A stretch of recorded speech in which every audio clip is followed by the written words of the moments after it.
Good morning to all respected eminent speakers, teachers, research scholars, students, and my colleagues. I, Mr. Anirban Hathial, Assistant Professor of Geography, on behalf of Manbhum Mahavidyalaya, welcomes to all for participate this national webinar. Today's webinar on contemporary issues in geography. We have four eminent speakers throughout the country. They will share their insightful academic knowledge and research work with us. The participant can ask any query and question to the speakers after the end of each session, or they can write on chat box. Before moving to the main event of this national webinar, I will like to express my heartiest acknowledgement to the President of our college, Sri Gurupada Tudu, and the member of our governing body, Sujoy Banerjee, and also to our teacher in charge, Dr. Parthasarathi Mondal. I will also like to express my special thanks to the assistant coordinator of this webinar, Dr. Somi Chakraborty, and the coordinator of Internal Quality Assurance Cell, Dr. Amajit Basu, and seminar and technical team of our college. I would like to invite Dr. Parthasarathi Mondal, teacher in charge of our college, for his inaugural speech. So I say, Sir, Dr. Partha sir, to say something about this webinar.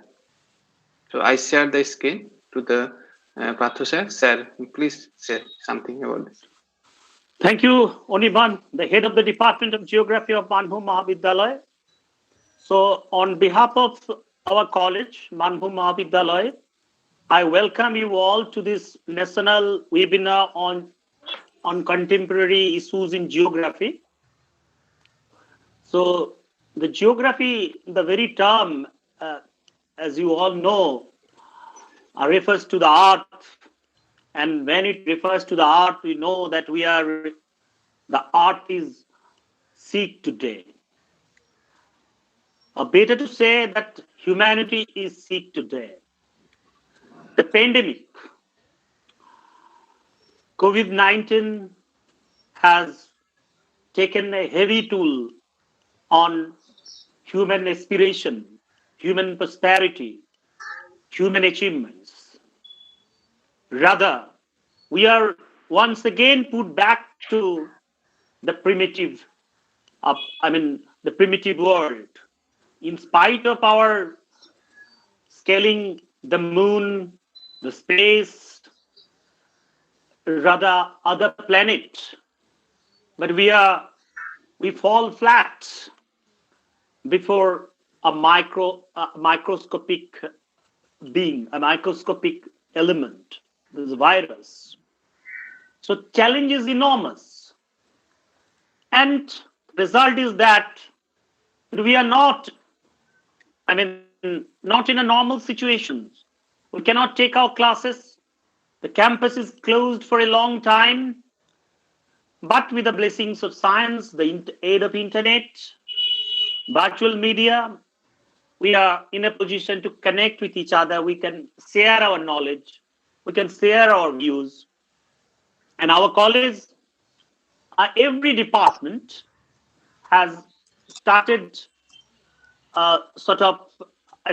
organizing seminar, started a kind of discussion, online classes.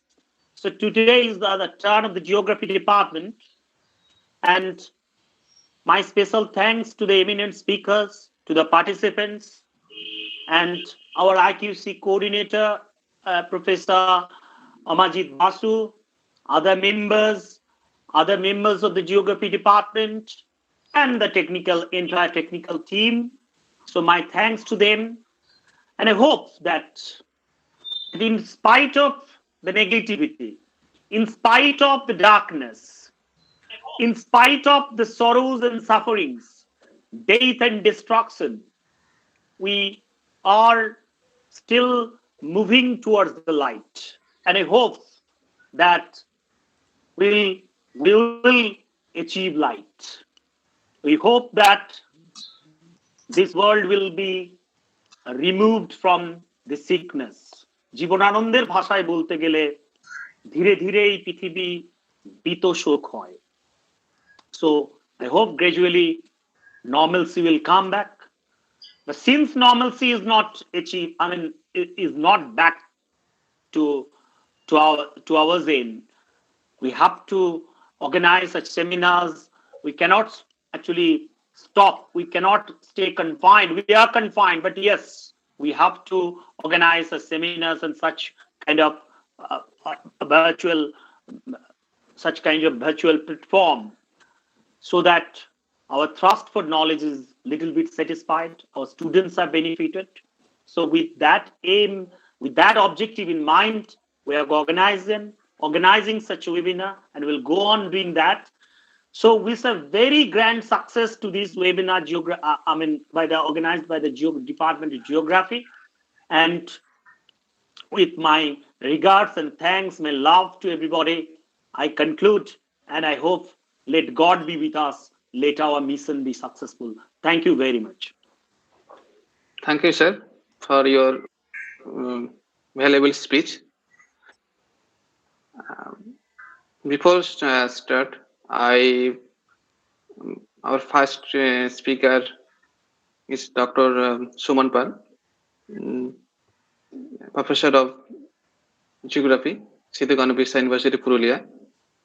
I will give some brief introduction, sir. Dr. Suman is a professor of geography, Sidho-Kanho-Birsha University, Purulia. He has more than 15 years research experience, and he has also near about 16-17 years teaching experience from colleges and university. He has also completed number of research projects, and some of the research projects are also continuing.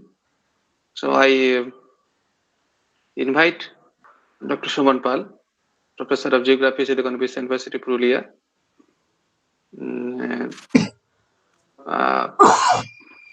His lecture. So, sir, please start your lecture. Am I audible? Yes, sir, you are audible. Okay.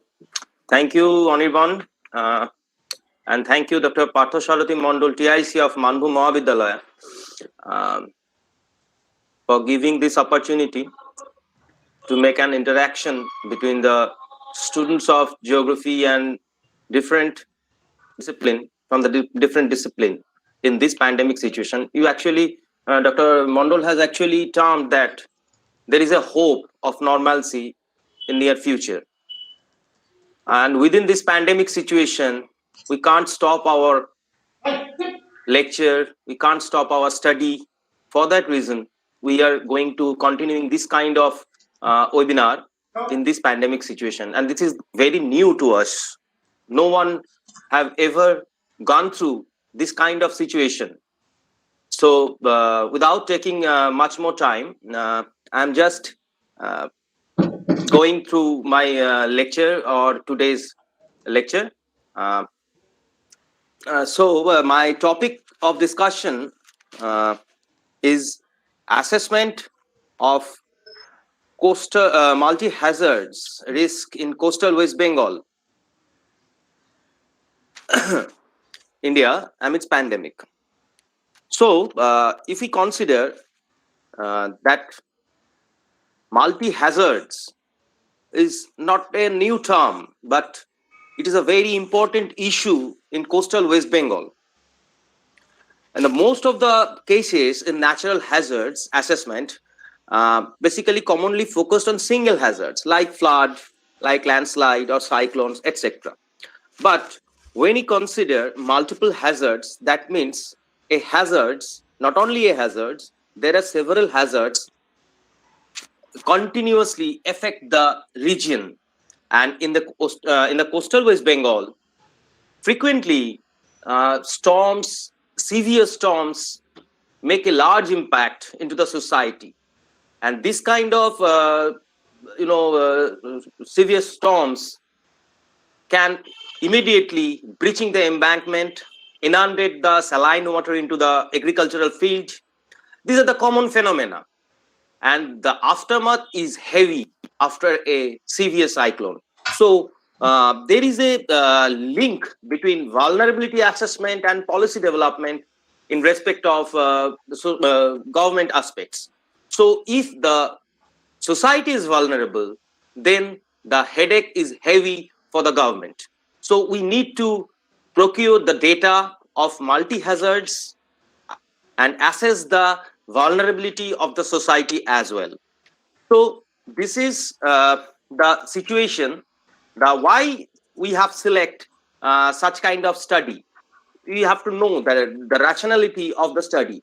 So within the 100 kilometers of coastal areas in the West Bengal, in the whole world, global aspects, 23% of population live with multiple hazards, and such dynamic earth surface is most sensitive part for the different issues: coastal breaching, sea level rise, tidal surge, and salinization. All these are going through and simultaneously affect the human society. So if we consider that thing, the concept of multiple hazards, if we consider tropical cyclones, that is constantly increasing. The number is increasing, and the nature of intensification of tropical cyclone is constantly increasing. If we consider the Amphan cyclone, it is very clear to us how a normal simple cyclonic storm intensify into a super cyclone.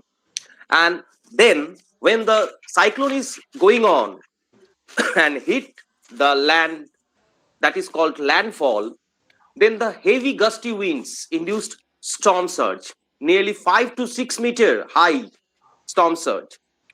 Embankment are damaging and breaching took place due to that kind of heavy gusty wind.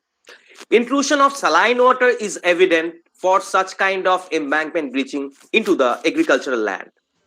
So waterlogging is there because there is a huge rainfall coming with such kind of storms, and erosion and accretion is a regular phenomena in that particular coastal belt. So this is the thing we have to go through. So this is the study area. Actually, we have started a project under DST, Government of West Bengal, DST and Department of Science and Technology and Biotechnology Department from 2019. And after getting such kind of project, there are 3 severe cyclones. That is Foni in Odisha coast, Bulbul in 2019 November, and Amphan.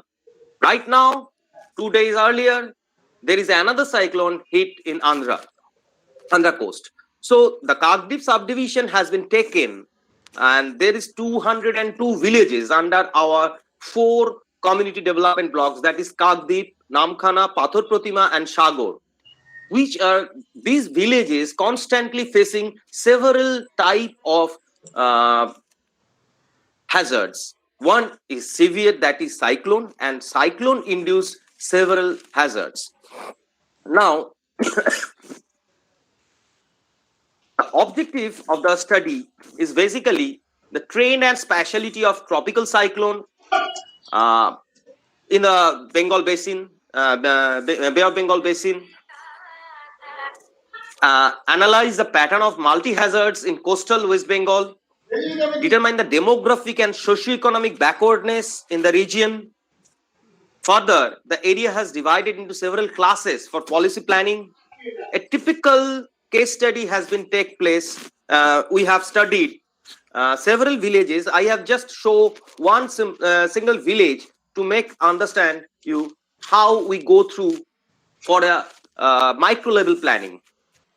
Now, this is the objective one, the seasonal variation of tropical cyclones from 1970 to 2020. If we consider this diagram, it is clear that location of tropical cyclones are basically formed from between 5° north. The map is clear to all. The 5° north to 22° north longitudes and 80° east to 95° east. Most of the cyclones are originating, or cyclogenesis is found from there. So there is a clear indication where the most of the cyclones have originated. So two bold red colors indicating more than 15% of occurrence of cyclogenesis during 1970 to 2020. This is one of the major issue, how the cyclogenesis took place, and this slides basically showing the most severe cyclones during last 30 years. We have categorized these cyclones into pre-monsoonal class and post-monsoonal class, and taking the data from Regional Meteorological Center IMD, and it is freely available. Anyone can go for such kind of search. You have just to register yourself, and then you can get all the information of tropical cyclones in the Bay of Bengal Basin as well as Arabian Sea. Now, if we consider the Amphan, the very within this pandemic situation, Amphan is going on, happened in last May 20th, and it has hit severely.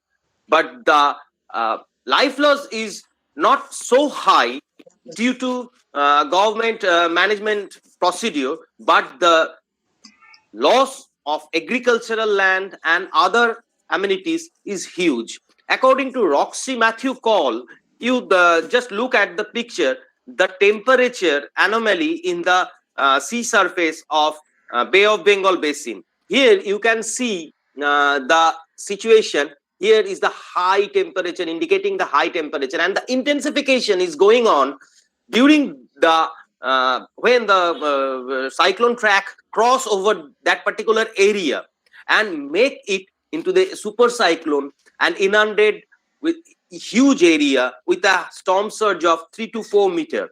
So this is the nature of impact or assessment. We have quantified that thing when Amphan is happened in West Bengal.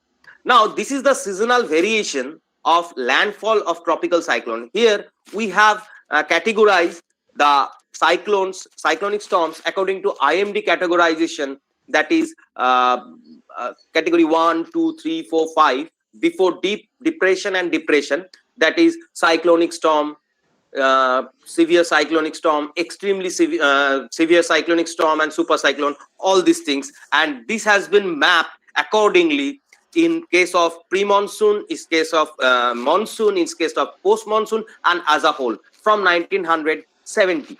Now, if we consider the nature of seasonal variation, this can be found, this map showing actually the pre-monsoonal cyclones where it landfall in the land area. This is Odisha, West Bengal, and Bangladesh and Myanmar.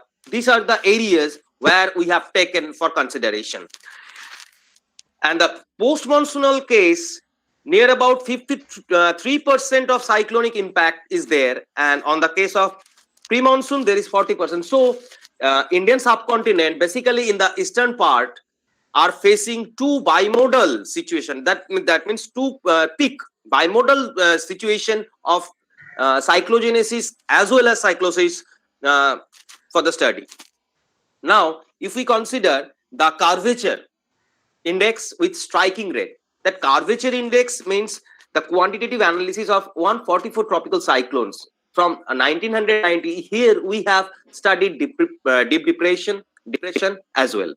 So it is clear highest tropical cyclone sinuosity, that means how from cyclogenesis it is hit into land. That is the nature of track, and this is called sinuosity. If we calculate that thing, we can classify the nature of sinuosity of a typical cyclone and how it is vary from case to case. That means in case of severe cyclone, in case of cyclonic storm, in case of super cyclone, how the sinuosity can strike into the land, and what is the nature of sinuosity. If there is any consideration of straight straight track or curvature track, the loss has been estimated with such kind of sinuosity. Now, if we consider that thing, so this is the extreme events experienced in Bay of Bengal 1970 to 2020. We have classified this in the map, in the diagram. Now, this is the major tropical cyclonic events. That is the aerial exposure. Here, we have categorized the whole study area into 5 class. That means the area, the villages having more than 40, experienced more than 40 cyclones in last 30 years. That is 31 to 40. So this is the class we have classified for, to study the aerial exposure to tropical cyclone. Now, if we consider this diagram, how why it is important to study multi-hazards, because this diagram showing the intensification number of tropical cyclone increase during last decade, and then the gusty winds come to the landscape, to the land, and that is nearly 5 to 6 meters. When the gusty winds came, embankment damage is evident and the breaching took place. When breaching took place, the saline water intrude very easily to the agricultural land, into the live, and threatened the livelihood system of the society. Not only agricultural land, there is fish farm also. Now, after the intrusion of saline water, there is waterlogging situation, and waterlogging is not only happened due to breaching of embankment, there is huge rainfall also. When such kind of cyclonic event is going on, there is a huge storm induced rainfall. We have already experienced such kind of thing during Amphan, when we are all in our home, and that time was purely nationwide lockdown. So we have already faced such kind of thing very much. Now, if we consider next part, that is storm surge and tidal surge. So what happened in Sundarban, nearly 3,500 kilometers of embankment, and out of that 800 kilometers is very much vulnerable due to breach and high intensity weather events. So we have also mapped such kind of category having this kind of storm surge affecting how much the storm height. Now, if we consider the salinization, this is the embankment scenario of Sundarban and its breaching category. Now, if we consider the salinity of the area, this map clearly shows this map has been done after the immediate impact of Ayla cyclone.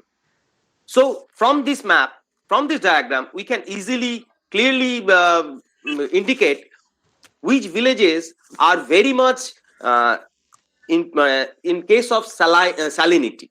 So if the salinity grows constantly due to such kind of intrusion of saline water, the agricultural is not possible. And for that, after Ayla cyclone, a huge amount of migration took place due to non-availability of agricultural land for 4 to 5 years, next 4 to 5 years. And during Amphan, that was not took place as much as in Ayla. Why? Because there is a gap of high tide to storm heat, that is 2 to 3 hours.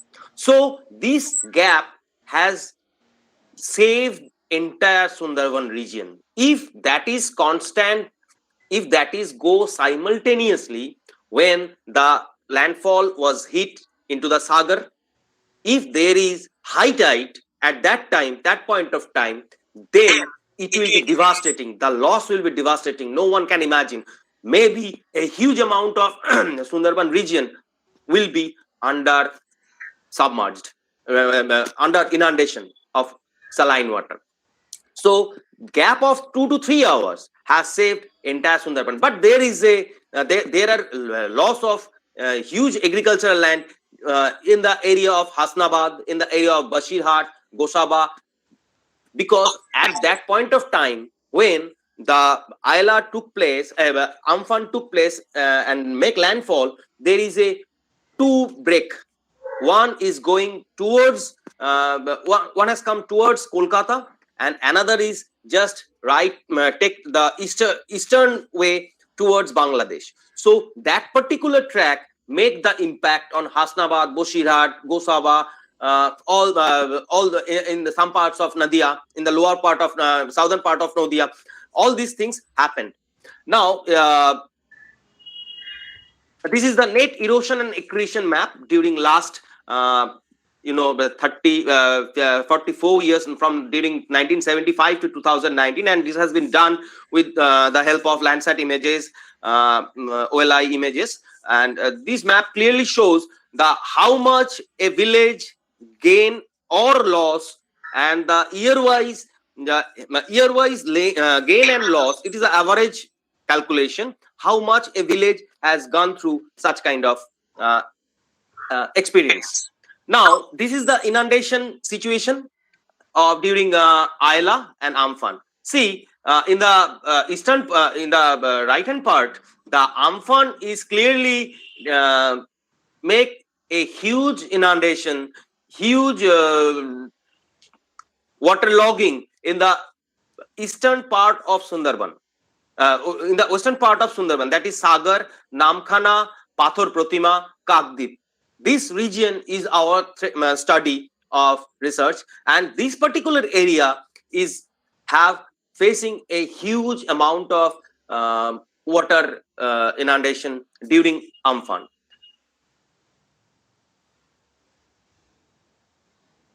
Now this is the modeling mapping. The aerial exposure of inundation at the village level of Kakdip subdivision. If there is 2-meter rise of sea level, what will happen to that particular area?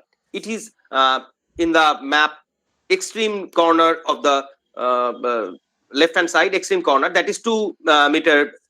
If that is 3 meter, how much area will inundate? If that is 4 meter, it is if it is 5 meter. So here is a clear indication of sea level. If the sea level will rise in such a manner, so how much the area will under threatened situation. So what will people do? If they stay there or they will migrate elsewhere. So it is a clear indication of migration of population having livelihood, basically agriculture or fishing. They will compel to go towards south and towards the Kolkata or the suburb region of the in the northern part of that, from that particular area. Now we have applied for the calculation of multi-hazard zonation. We have applied AHP. before going for AHP, there is a hazard risk score value. So if the area experienced cyclone during last 30 years is above 40, that is very high. The nature of risk that has been given 5. And likewise, all the parameters have given the risk value, and that has been calculated through AHP. And after this is the AHP value, we have given analytical hierarchical pairwise matrix here, and after that we have create a map the area which is very much hazardous, facing hazardous risk. The region basically in the southern portion and the most of the islands in Pathor Protima, you can see in the map very well. So you can clearly, this is the clearly indication of which are the villages facing constant threat of multi hazards. So just a second.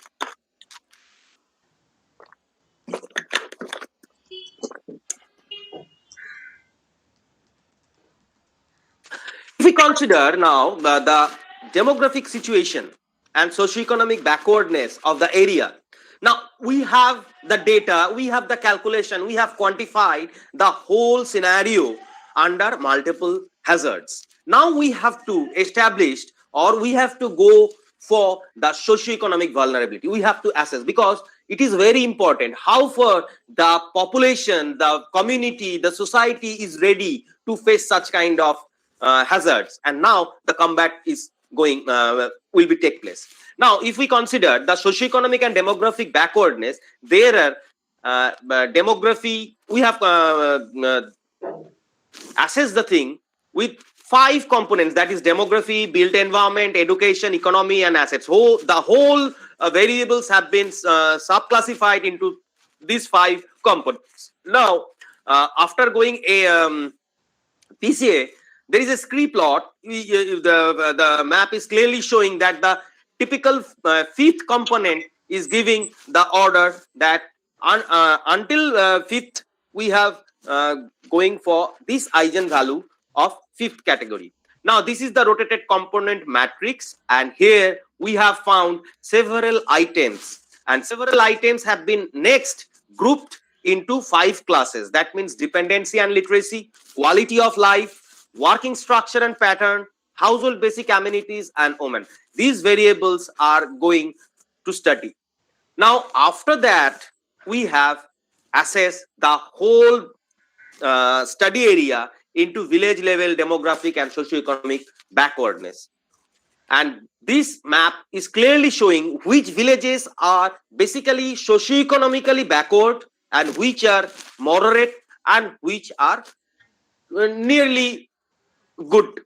I'm not talking about good, because it is nearly good. We can say nearly good because there is no such bar of good or bad. We have classified the whole area into the basis of results. So the value having the result having the more than 1.3 has been termed as very bad situation, very good situation, or below the level of 0.7 is termed as very bad condition in socio-economic and demographic backwardness. Now, if we consider the hazard index and backwardness index, we can classify 3 categories: high, moderate, low in case of hazard, and backward index high, moderate, low. So here is a clear indication that the next table showing, you know, that you see high, that means high hazard, having the high hazard value and high backwardness value. Next, the high hazard index, moderate backwardness index, high hazard index, low. So how could we go for study at micro level? Must be there is a method or rationale for the selection. We the geographer go and just pick some villages and go for primary survey. This is, I think this is not a clear that doesn't give a clear indication of the aerial exposure. If we consider the hazard index, if we consider the socio-economic and backward demographic backwardness, after that we can speak and make it clearly. So now you can see, I'm just skipping one slide. This is the result of high, moderate, and what are the variables conditions, the condition of variables we have taken for the study in the region.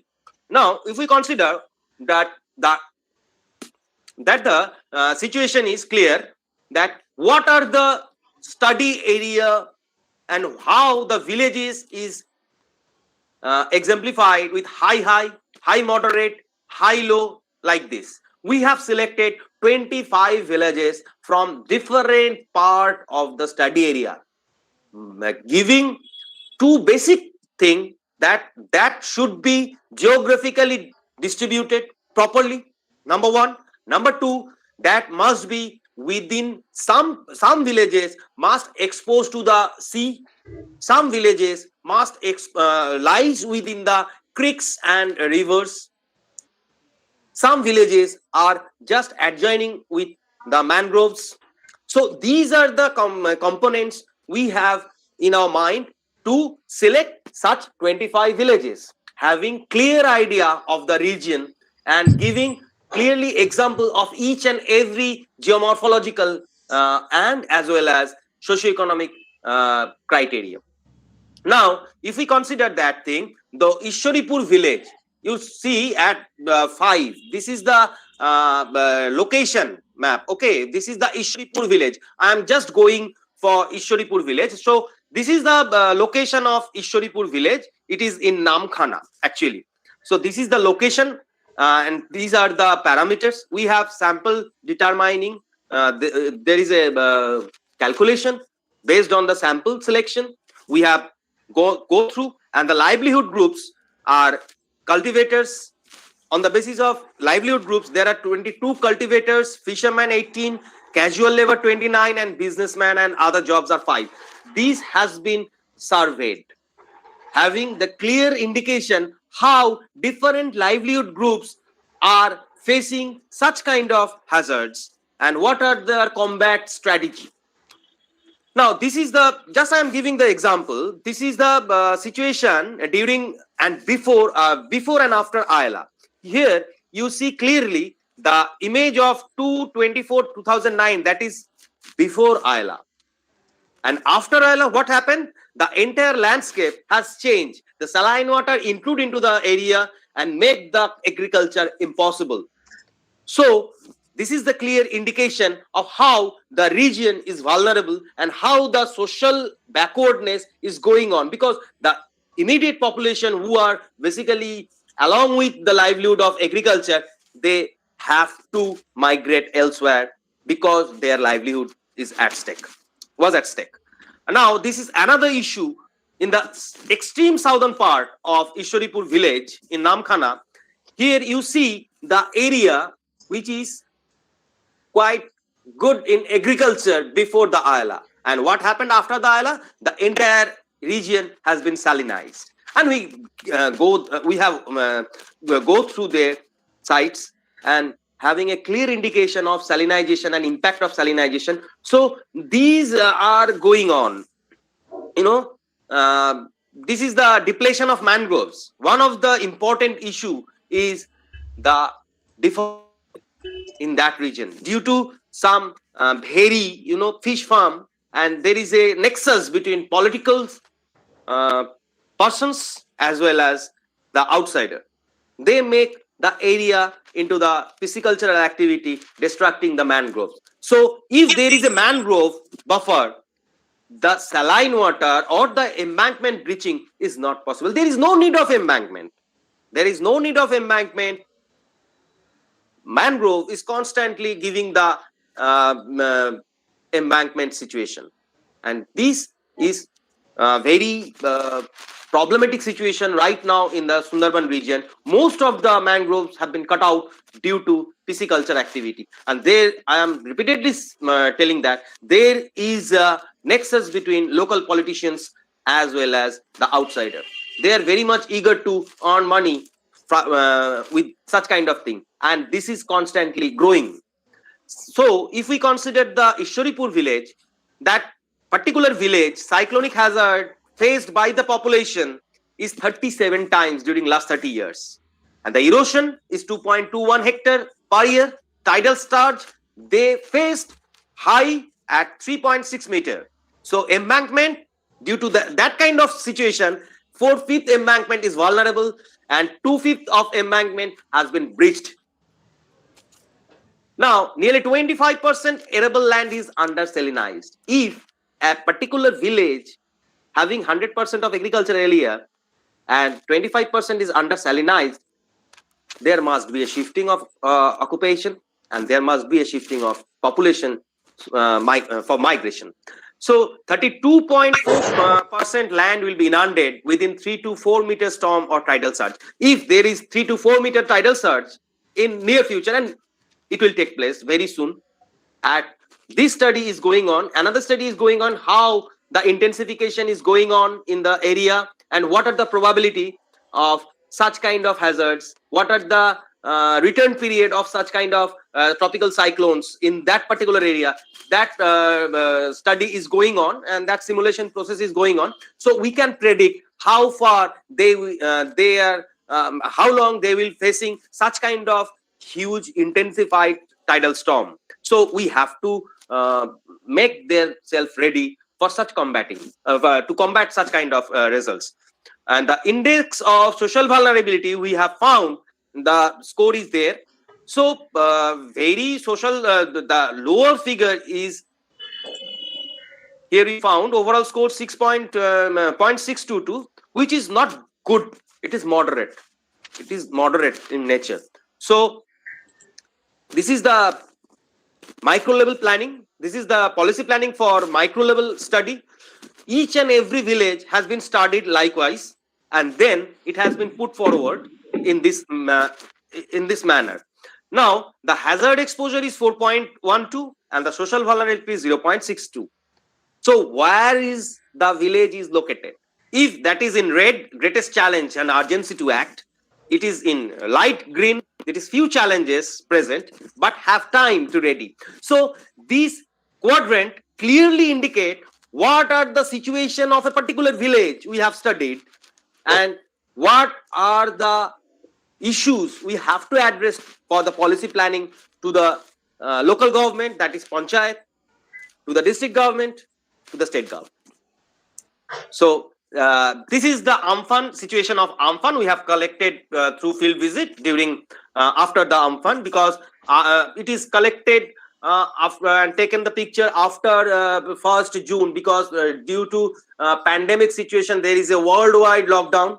So we are facing such kind of hazards, but never try to go there, because after new normal situation, that is from 1st June 2020, we have visited the place several times and take the picture, and these are the scenarios of pandemic situation, during pandemic situation when the Amphan hit worst in the coastal Bengal. So here I conclude my lecture, or you may call it presentation. So now the Anirban, here I conclude. Yes.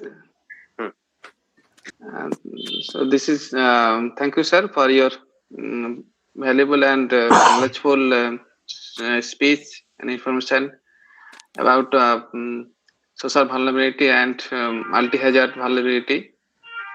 So next, our second speaker, Dr. Manishree Mondal. Manishree Mondal is star of this of our lecture. I will give some brief profile of Madam. Manishree Mondal is at present the Associate Professor and Head in the PG section, Department of Geography, Midnapore College, Autonomous, West Bengal. She has had a brilliant academic record at the University of Burdwan, from where she received her MA with scholarship and PhD with fellowship. Her PhD in ecofeminism in the field of environmental geography within the perspective of socio-cultural geography had been praised. She has the speaker of more than 30 national and international level seminars and published 28 fundamental research papers. She was the editor of two edited books, namely Urban Development in India, Issues and Challenges, Environmental Awareness and Introspection, author of the textbook of Samajik Bhugol in Bengali version. The textbook in Social Geography in English version is just waiting for publication. She has completed 2 years duration minor research project on agriculture soil. Dr. Mondal was the founder of the Department of Geography in Midnapore City College, another college at Midnapore. Now she also discharged her duties as the Nodal Officer, UGC NSQF Community College Scheme, and course coordinator of the Department of Travel and Tourism Management at Midnapore Autonomous College. In this year, she has got 3 course projects from UGC of 5 crores of rupees. So this is the brief introduction of Madam. So I request to Madam, please start your lecture now. So I share this to the Madam. Honorable Teacher in Charge, Manbhum Mahavidyalaya, Head Department of Geography, Anirban Hatyal, and my dear beloved students. Actually, আমি এটাতে রাজি হলাম অনির্বাণের কথা শুনে, তার কারণ অনির্বাণ আমাকে বলল যে ম্যাম এটা আমরা স্টুডেন্টদের জন্য অ্যারেঞ্জ করছি মেনলি। তো স্টুডেন্টদের বলতে এমনিতেই আমি খুব পছন্দ করি। আর তোমাদের কাছে একটা রিকোয়েস্ট যে তোমরা কিন্তু ইন্টারঅ্যাক্ট করবে, ঠিক আছে? আর আমি একটা অনির্বাণকে জিজ্ঞেস করি যে ওদেরকে পুরো ইংরেজিতেই বললে ওরা কমফোর্টেবল হবে নাকি ইংরেজি বাংলা মিশিয়ে বলবো? ইংলিশে বলুন, কিছু বাইরের স্টেটেরও কিছু আছে স্পিকার পার্টিসিপেট দেখলাম, তো ইংলিশটাই বললে ভালো হবে। ওকে ওকে, থ্যাংক ইউ। স্টার্ট করছি। হ্যাঁ, বাইরের কিছুজন আছে পার্টিসিপেট, তাদের দে ডোন্ট নো বেঙ্গলি? না, কিছু না, নন বেঙ্গলি আছে কিছু। ওকে, নন Bengali. Okay. Thank you. My today's delivery on the role of active community participation in disaster management for the quick resilience of nature, economy and society. Experience from Super Cyclone Amphan in Purbo Mednipur district, West Bengal. Okay. Actually, you see the key words. Active community participation. Active community participation means the spontaneous participation of the people who are mainly victimized to a super cyclone like Amphan. Their active participation to mitigate or the resilience of such super cyclone with or without help government and non-government organization. Okay. Then the disaster management. You all know what is disaster management. The resilience process of any disaster, the disaster management. Quick resilience of nature, economy and society. Actually, nature, economy and society, these 3 aspects are devastatingly hazard prone in any disaster or hazards. And I just want to distinguish between hazard and disaster. When a natural catastrophe do not have any impact on human loss, then it is called hazard. And when any natural catastrophe made a huge loss of human, then it is called disaster. And and my area is in Purbo Medinipur district. You all know the super cyclone Amphan outburst in this area in West Bengal. Hazard mitigation plans actually play a crucial role to limit the vulnerability and shock from natural or human-induced hazards and disasters. You know the hazard mitigation plans. Anirban, I have which time? What is the time? I can get what was the time. Anirban. Okay. Hazard mitigation plans. It is impossible to prevent the occurrence of natural hazards, but it could be possible to decrease the severity of economic, social, and psychological shocks. Actually, we don't any way to occurrence of the hazards or disasters, but we have to do the decrease of the severity of economic, social, and psychological shocks, and even loss of lives through the active, voluntary, and quick response of the affected local community in pre, during, and post-hazard situations. If the local people are prepared or will be prepared for to face the hazard or disasters, then the severity will automatically minimized. Generally, people of the developing nations truly believe that it is the responsibility of the government to rescue them from the disastrous impacts of the hazard and provide all the facilities during hazard or post-hazard situation. We just leave it that it is the duty of the government to rescue us and to shelter us, etc. In this digital era, with effective, speedy communication services, the perfect forecasts of the natural hazards have been reached to each and every people of every corner of the affected areas very easily. Therefore, the shock of the hazard can be minimized by adopting few easy steps by the community themselves.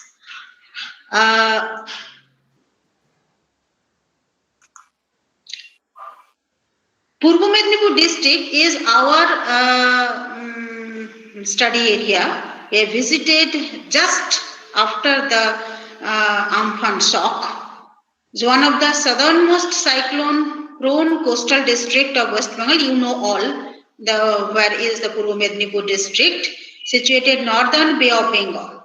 In recent past, it experienced numbers of cyclonic hazards. Residents of this district have already experienced two super cyclones, one in 29th October, in 1999, and another in 20th May 2020 this year, within 21 years. In between two super cyclones, some other high magnitude cyclones like Ayla, Hudhud, Fani, leaves their footprints on the lives of the inhabitants of this district. Therefore, people of this district are quite familiar with the awful face of cyclones, especially those who live in the belt of Digha Coast and Hooghly estuary. South and eastern part of the district saw most devastations of the super cyclone Amphan, equivalent to category 5. It is the category 5 hurricane on the Saffir-Simpson hurricane wind scale. Saffir-Simpson hurricane wind scale. It has been categorized in 5 hurricanes, which is mostly devastating in form. And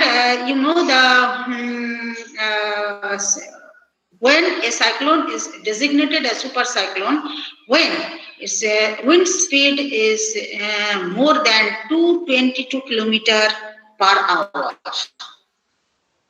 And these areas were the epicenter of its landfall. Purbo Medinipur district was the epicenter of its landfall on 20th May 2020. It quadrant the nature, society, economy, lives of these areas. It was that critical time when people of the district were struggling with the coronavirus pandemic. This strike of a super cyclone makes the life of the people of this district unendurable. They know what is the what super cyclone like Amphan did.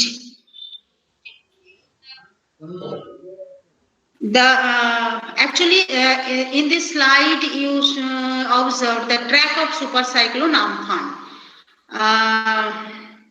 It has been derived from the Indian Meteorological Department. Next slide, please.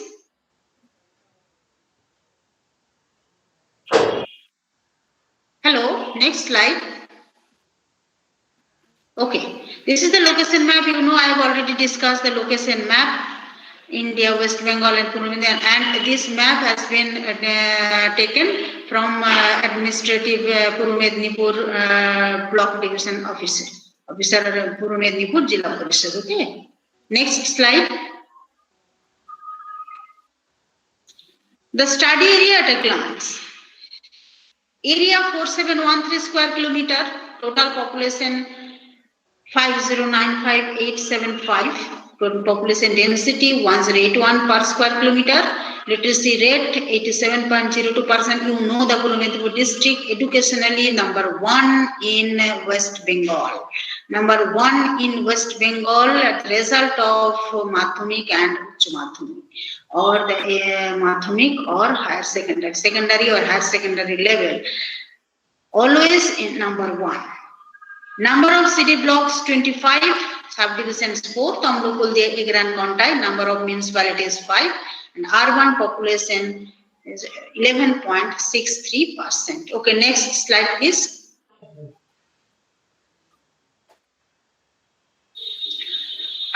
You see the footprints of Amphan, what a devastating activities the Amphan did. You see the footprints of Amphan. Next. Objectives. The objectives of my today's delivery is to assess the role of disaster education, awareness and past experiences for helping to live with disaster. To live with disaster, I have already mentioned that the people of this area lived with cyclonic disaster or hazard. Cyclonic disaster, they lived with. To find out how active community participation could be a possible way in disaster management for quick resilience of the nature, society and economy. This is the most important. We always say that without active community participation, no regional planning will be successful. Then this is the most important aspect of any hazard mitigation plan. I would say the active community, without any active community participation, any type of regional planning will not possible. Therefore, we always say this, but the people of this area actually did this. They are actually the spontaneous active community participation we have seen in this area.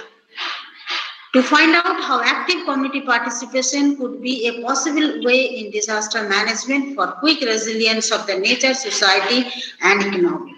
And to assess the administrative initiatives, obviously we have to assess the administrative initiatives to support the speedy recovery from disaster. Next, please. This is the methodology. Students, you should know what should be the research methodology. Your teacher Anirban is also my student, and I have told always in my student that it should be a structured methodology which can help your research easier. Major stages, preparatory phase, action phase, I am not going through them in detail. Processing and implementation phase, Anirban knows it very well. He will teach you how to make a methodology. Next.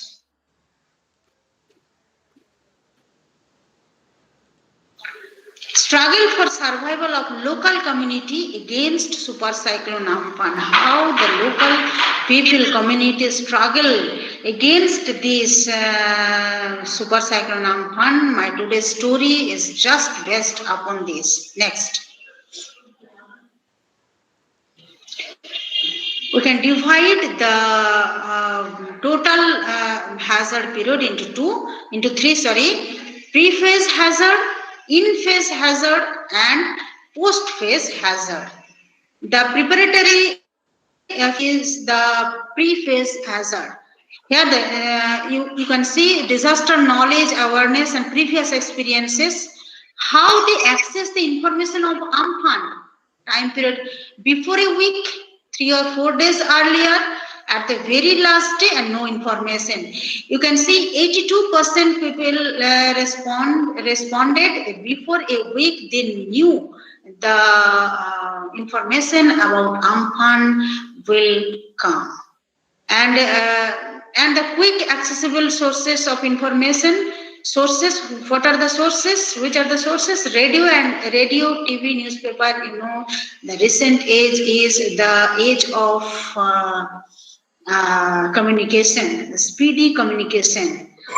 Radio, TV, newspaper, social media, listening from people's mouth, announcement by government. You see, 79% people knew the incident from radio, TV, and newspaper. Okay, then next. Priority on previous experiences cyclone for taking preventive measures, which they would take the previous, actually the preventive measures which they took before the Amphan phase. Preventive measures taken, not taken. 97% people avoid about the super cyclone Amphan. It is coming, will coming, has come, came, etc., etc. It's coming. They all know. We all know the Amphan. Time to time, even hour to hour information from the social media. 97% people all knew they have the previous experiences, because I have already said that they live with cyclone. Mental preparation, 86% people were prepared mentally that Amphan is coming. Types of adaptive measures taken in pre-hazard phase. Which type of measures they have taken in pre-hazard phase? They harvested all their crops, because they have already knew the incident before 1 week. 96% yes. Keep domestic animals safe, 77%. 99% take a safe shelter. 61% gathered sufficient food and storage, sufficient drinking water, store sufficient drinking water. 43% gather necessary medicines, particularly the elders and elders. And market closed down 1 day earlier. 100% market closed down for rescue, for the devastating impact of the Amphan cyclone. Next.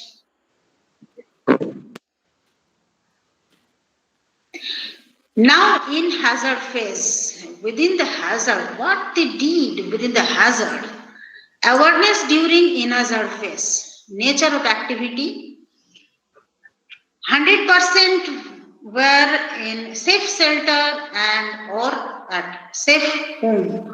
100%, you see the 100% people were in safe shelter organized or gathered by the government and non-government organizations, and in safe home. 92% strictly followed all government instructions. 100% followed. Main electricity supply of home was off.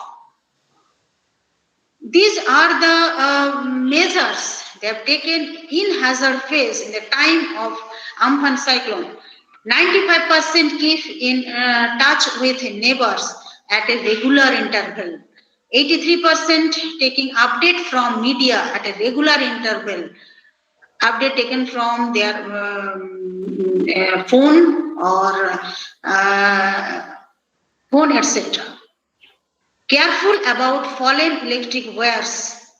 This is the most devastating disaster in the hazard phase. The fallen electric wires in roads, on houses, on trees, etc. Not to panic, 61%, it is 61%, people have already panicked in this situation. Next. Post-hazard phase. You have seen the situation here. One couple, they are trying to restore their remainings and try to solve their own problems. Okay. Next. Role of active community participation. It is our main theme. Safe shelter. They actually the people of this area work their own actually spontaneously. They worked in pre, in and post hazard phase. They spontaneously engaged in these activities. Safe shelter, neighbors 68%, government 25%, neighbor. Why neighbors? Who have no such safe home, they take shelter in their neighbors. And government organized shelters 25%, both 7%. Harvesting crops of emergency, self 10%, wage labor 32%, mutual cooperation 59%. It's a post-hazard mitigation phase. Post-hazard, this is the resilience phase of any disaster management. Clearance of fallen trees, the clearance of fallen trees on roads. Community participated to clear the fallen trees on roads, self 1, community support 36 and government 63. An adjustment at the time of no electricity, installation of generator through community cooperation. They themselves actually install the generators because there is no electricity in 1 or 1.5 months in few areas of Purulia district. Personal inverter or generator 12%, lantern or candle 16%. This is the actual scenario in this area. Next. Relief, how they get relief, government relief, they have got 47%, NGOs 15, neighbors 32. Okay, living with natural disaster as labor, here they work as labor in clearance of trees 40%, business of tree logs 9%, generator. This is the silver line in the phase of disaster. Somehow some kind of income generation scheme has been provided the disaster itself. As labor, they have worked 40%, business of tree logs 9%, generator on rent 18%, as labor in house reconstruction 23%, and labor in electrical supply department 10%. Hike in income level. Somehow few kinds of income level raised in this time. There is 42% raised income by 5,000 rupees. Actually, they lived in the hazard. They used to combat the disaster, and they know how to combat with this type of super cyclone. Okay, scoring of neighbors cooperation. 46 actually in hazardous events they have it's impossible to combat this type of natural hazards without any cooperation with neighbors. Okay, Okay, then next. Lag time for resilience of society after Amphan. Water supply lag times means the time period, which is the time period taken to be in normal situation. Water supply actually more or less within 5 days water supply was normal. Electricity 5 days. 5 days maximum internet connection. 72% respondents responded within 5 days. They have reconnected with internet connection, etc. More than 15 days, 75% these are cable connection. 75% respondents responded, and water supply in few places in remotest areas of this district. A few places are abundant for water, electricity, and internet connection. Okay. Credit for quick resilience, government, the cash credit government have paid, cash credit 23%, get 41%, public self cooperation and 36% both. Actually, traumatized in case of any future natural hazard, traumatized, we say yes. You just see here the figure. Yes, only 12%, only 12% have been traumatized. Actually, we the people of outside the Amphan get traumatized more. But the people who lived with this type of cyclones not traumatized at all. Only 12% said claimed that they have been traumatized in this type of super cyclone, because the gap of 2 super cyclone is 21 years. The 99 super cyclone to 2020 super cyclone. Okay. Then next, this is the community participation, government help, etc. You see the relief of these bags actually give relief sent by Suman, the local minister of this area, and people themselves did the job for tree clearances, etc. Even they switched, they cleared the electricity supply, and this area got the media support. It's very, very quick and sufficient media support will be paid in this region. Okay, next. Role of administration to combat against, we have already discussed that without any support of administrative, we have to acknowledge the administrative support, the administration support to combat against this type of super cyclone. Next.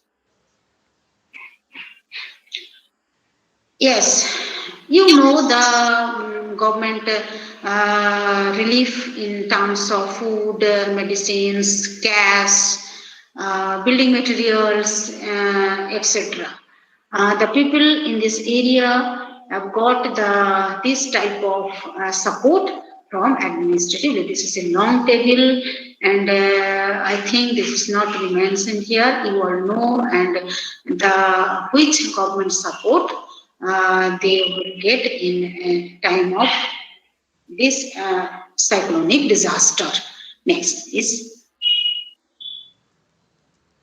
administrative initiatives to combat Amphan, deploying NDRF team, 100% information, they have get 100%, evacuation 98%, safe shelter 73%, relief 65%.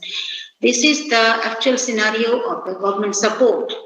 Resilience of nature, plantation, self 14%, government already, they have already started the planted trees, 54%, community planning 32%. And the opinion of the local people for the government's role to handling challenge of COVID-19 in post-hazardous phase. Satisfied, fully satisfied 53%, partially satisfied 26%, and not satisfied 21%. Okay, then this is the government support they have find in this time of natural disaster. Next. Our major findings, being a coastal district, you know the Purva people of Midnapore are quite inhabituated with the cyclonic events. I've repeatedly said they live with cyclone. In recent past, they experienced awful phase of some severe cyclones like Himalayan, Sidho-Kanho-Birsha, etc. Forecast accuracy, access of information, timely decision making, and appropriate preventive measures, which are the keys to minimize the risk and vulnerability in hazardous situations, are all observed in this study area, and so that no life loss, you just see no life loss has been reported. No life loss in Purulia district has been reported. This type of super cyclonic disaster. Asset loss is also minimum compared to other districts because they know how to combat this type of cyclonic disaster. Mental preparation for the disaster plays a crucial role to combat with the loss and can accelerate quick recovery of the nature, society and economy. Practically, we cannot prevent cyclonic hazard. We've already mentioned we cannot prevent. They used to occur, but we can reduce its risk and vulnerability through self-dependency and active participation, which has been better experienced from the study area. Living with hazard would be the best principle to combat the hazardous situation. In this pandemic situation, there were so many people who lost their income. Amphan brought some income opportunities to them in post-hazard recovery period. I've already mentioned this is the silver line that some kind of income has been raised. I must mention it has been raised, income raised in the people of this area. Role of governmental initiatives can never be ignored. Administration of various levels try their best. Therefore, the active participation of the local people and responsible efforts of administration are the best ways to struggle against any type of natural hazard like Amphan from their disastrous impacts and also accelerate the speedy resilience of nature, society and economy. Okay, the next. So I made my conclusion. We are always advocating, we have mentioned earlier that we are always advocating about the necessity of the active community participation in disaster management system. We all know, we always say the community participation is necessary. It has been truly experienced. We are astonishing in the time of hazard, how the people, it is not a strange, it is not unknown about them. They all know the impact, the post-hazard, pre-hazard, in-hazard situation. What will be the situation? They all know.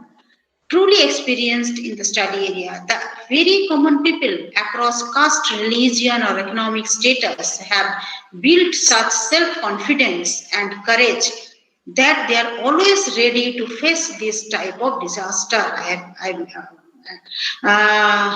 again mentioned they have such courage to face the awful face of this type of disaster with or without any support of administration. In the time of Amphan, they have got sufficient administrative support. They are lucky. But in some situation, the administration support will reach in far away after the hazard. This is the most fundamental way to cope with and quick recovery from this devastating super cyclone Amphan. particularly in the deadly pandemic situation of COVID-19. We observe in the study area in just day before the day after the cyclone that how the people face the this type of super cyclone disaster. Okay, thank you very much. Thank you all. My dear students, have you any questions? Thank you, madam, for your nice and informative presentation. And so, any question or queries from audience or participants, they can ask directly or write on chat box.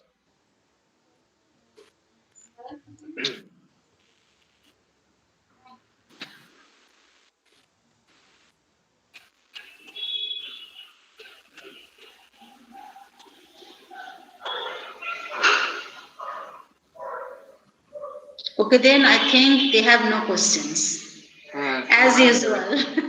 As usual, you have no questions at all, but this is not healthy for your health, for your mental health. Okay. Again, I say any question or queries about this presentation, you can ask directly or write on chat box. Any question or queries?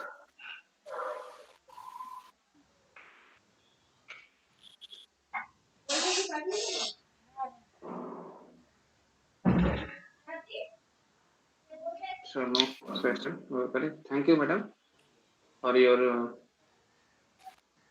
speaking time and for your nice and valuable presentation. Again, thank you, madam. Okay, thank you. Our next speaker, Dr. Ravi Narayan Behera. Thank you. Good afternoon, sir. Yes, good afternoon. Yes. Before starting his presentation, I give some brief introduction about Dr. Behera. Dr. Hello, Anirban. Hello, Anirban. 1 minute, please. I'm sorry to disturb you. May I leave? Yes, you can. Wait. Okay. Thank you, Robiji. Namaste, madam. Okay. Thank you for coming.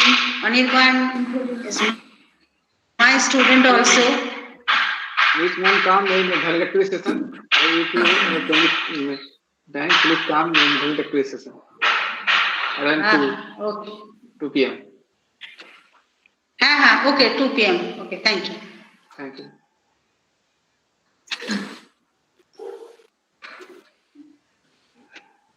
Dr. Barry, now he is Assistant Professor of Department of Geography, Fakir University, Balasore, Odisha. Dr. Behera is a former faculty of GM University, Sambalpur, the Maharaja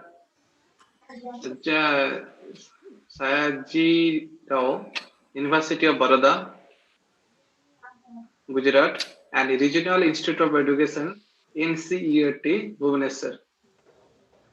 He is conferred with gold medal by Northeastern Hill University, Shillong, and Young Geographer Award 2010 by Indian Institute of Geographers, Pune. He is awarded with many national fellowships: UGC Basic Science Research Fellowship, ICSSR Doctoral Fellowship, and UGC Dr. Radhakrishnan Postdoctoral Fellowship.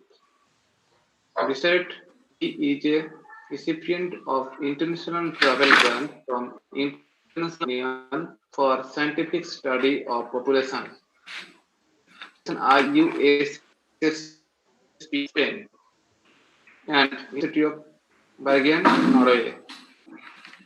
He has worked as a research fellow and Research Associate with Regional Center, National Afforestation and Eco Development Board, Ministry of Environment and Forest, Government of India, and Indian Council of Social Science Research, respectively.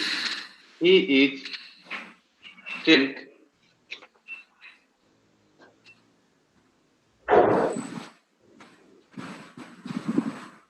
in different branches of human geography, and his broad research interests focus on dynamics in human and natural systems, including community resource, sustainable forest use, agrobiodiversity, food security, socio-cultural, and economic issues emerge in the interface of biophysical and socio-cultural setting. So this is the brief introduction about Dr. Behera. So, sir, I invite you to start your lecture now. Thank you so much, Professor Anirban Hatial, for inviting me to this national webinar. So now I'll start my presentation.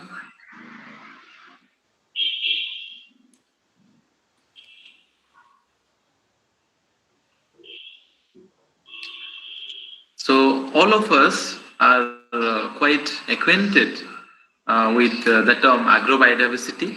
So I have chosen this very important and very relevant topic for this presentation: agrobiodiversity and upland farming system, changes, forces, and implications. So my lecture will be, first I will be concentrating some conceptual issues, then I will be switching on to the second my lecture, these recent changes, forces, and the implication. So broadly, I have classified my lecture into two major halves. So let's start the first one. Why agrobiodiversity is important? So first, it is very essential for food and agriculture. Improve biodiversity of it. It improve the biodiversity. It helps us for improve the nutrient intake and food security. It reduce the vulnerability of climate change on agriculture. A few minutes back, Madam and Professor both were talking about cyclones and Amphan and many extreme weather conditions. But there are some other extreme weather conditions like climate change. So this climate change, vulnerability we can reduce if we have agrobiodiversity. Very rich biodiversity help us to reduce the vulnerability of climate. Similarly, contribute to the natural pest control, disease management, improve resistance to particular disease, pest, and parasites. It conserves soil and water. Naturally, it increases the soil fertility. It underpins healthy agricultural system and support in situ conservation of unique species and varieties. It increases productivity and economic returns. It restores indigenous species, including several medicinal plants which are generally getting extinct day by day.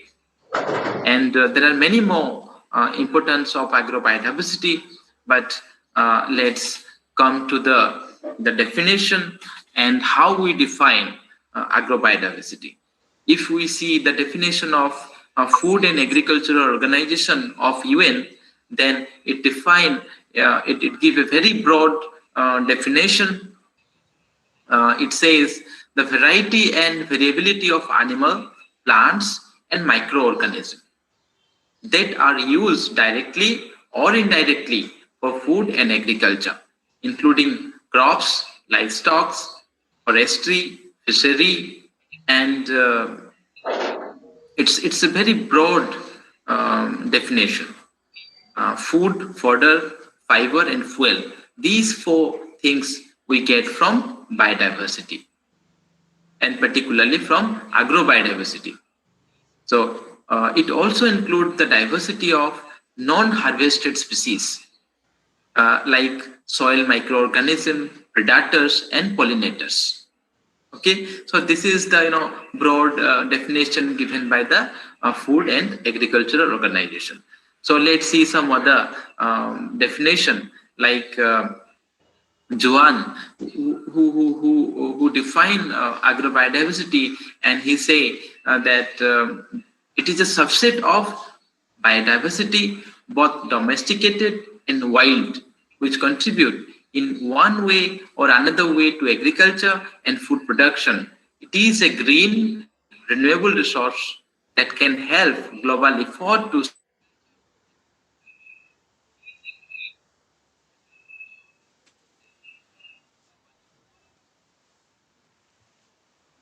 food system, heart of production system, and it is also the source of dietary diversity.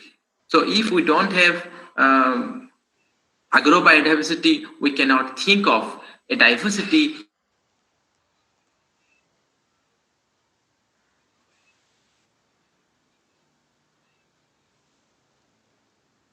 So I'm talking about farming system. What is farming system? A farming system is defined as a population of individual farm system that have broadly similar resource base, enterprise pattern, household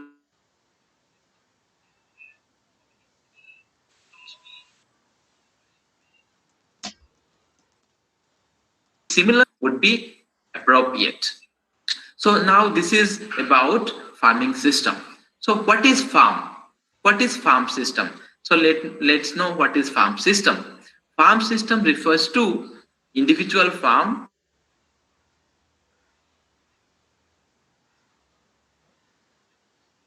social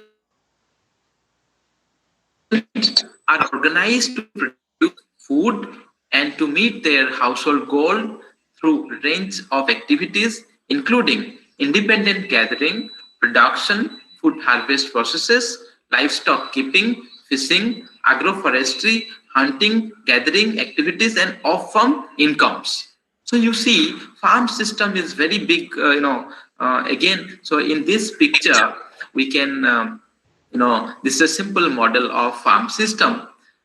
Here you can see how this site, this is paddy cultivation, this site, and this is, the pond, here some plantation, here the hen and bamboo, and the forest, here the market, household. So there is an interlink between all these elements, and it makes a farm system. Okay.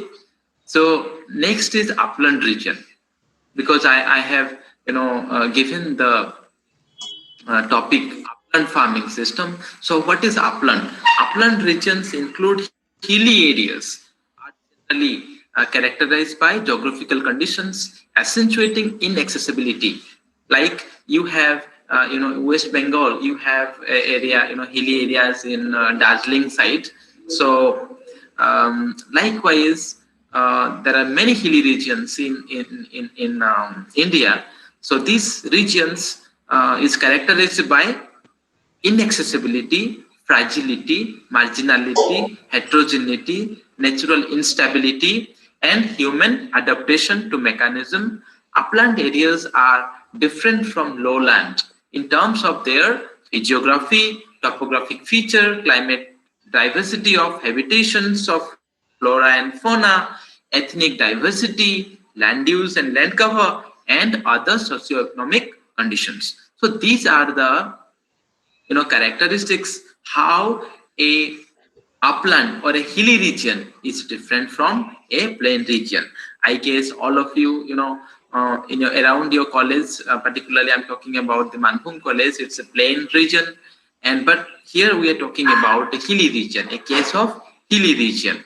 So whatever I will be talking about today, I'm showing you a case study of Meghalaya Plateau, located in the northeastern part of India, has been purposely selected for the present study for the following regions.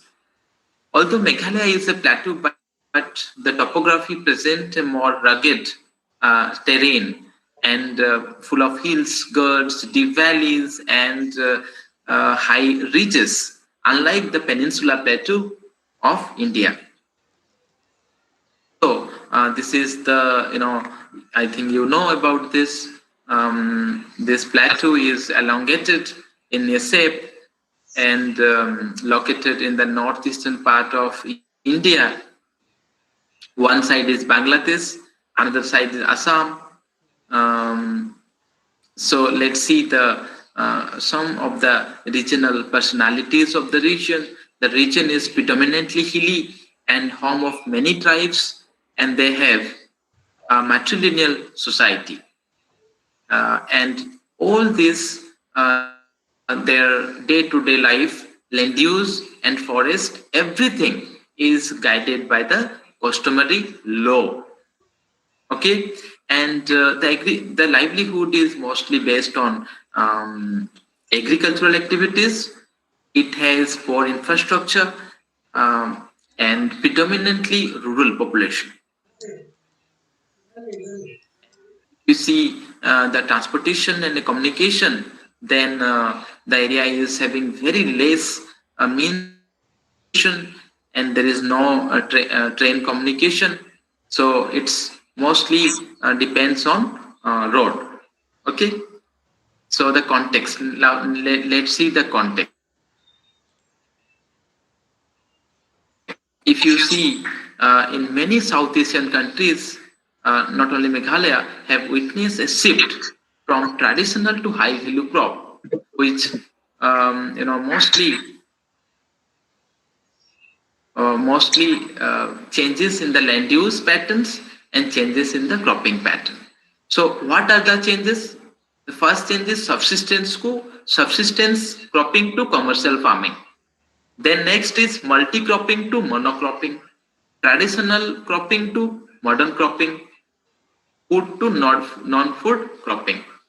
So these are the major agrarian changes which is taking place across the globe, including Meghalaya. So now the question is whether these changes have negative impact or positive impact. So the context of upland tribal niches of Northeast India, it has unique socio and cultural dynamics, direct transformation from jhum cultivation to cash crop cultivation, and some other peculiarities it has which we generally never find in other part of India. So broadly, if we classify the farming system of the plateau, then we will find three major groups. First one is subsistence, second one is traditional cash crop based, and third one is modern cash crop based. So we will choose few of the farming system as a sample, and throughout my lecture, I'll be using this category to compare and contrast all these aspects. These are the sample sites where we have collected the data. Jhum farming system. So I'll let me tell you jhum farming system. I don't know whether you have jhum farming system in West Bengal or no, but jhum farming system is a subsistence farming system where the major production it used to be consumed by the farmer itself. A variety of food, including cereals, millets, maize, rice, and variety of rice again, vegetables, legumes, tuber, oilseed, and they cultivate almost whatever they need. Everything is they get from a Zoom plot, and in a plot they grow around hundreds of crops together. This is the uniqueness of Zoom farming system. And another two farming system, that is case crop farming system, and case crop farming system can be again classified into traditional case crop and modern case crop. Modern case crop is very recently introduced, but traditional case crop is domesticated by the people themselves. It needs very less capital, and it doesn't need any external skilled labor. It doesn't need any pesticides. But in case of modern case crop system, it needs pesticide, it needs outside skilled labor, it needs lot of capital, it needs modern technology, training and management. So these are the major difference and contrast between traditional case crop and modern case crop farming system.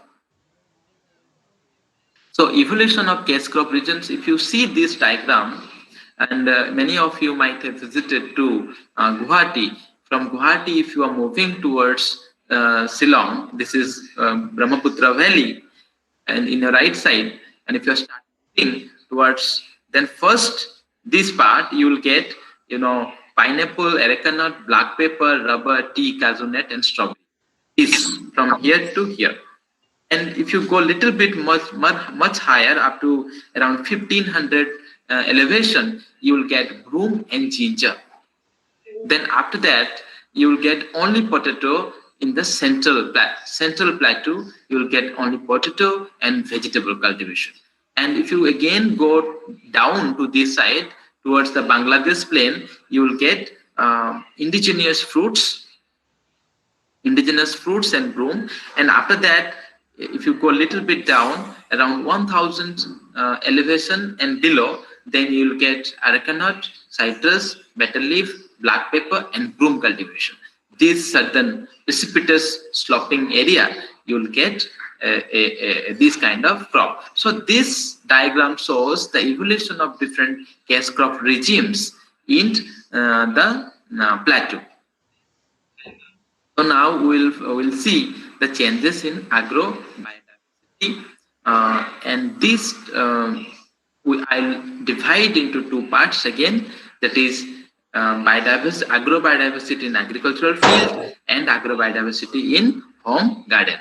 So let's see what are the agro biodiversity in agricultural field. So this, I told you, this side food system we have chosen from three major. The first two belong to the subsistence, and next two are from traditional case crop, and the last three one from modern case crop.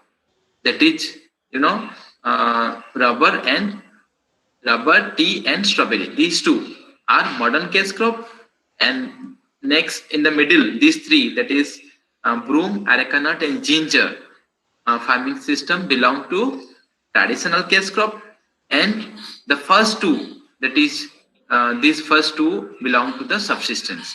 So this slide shows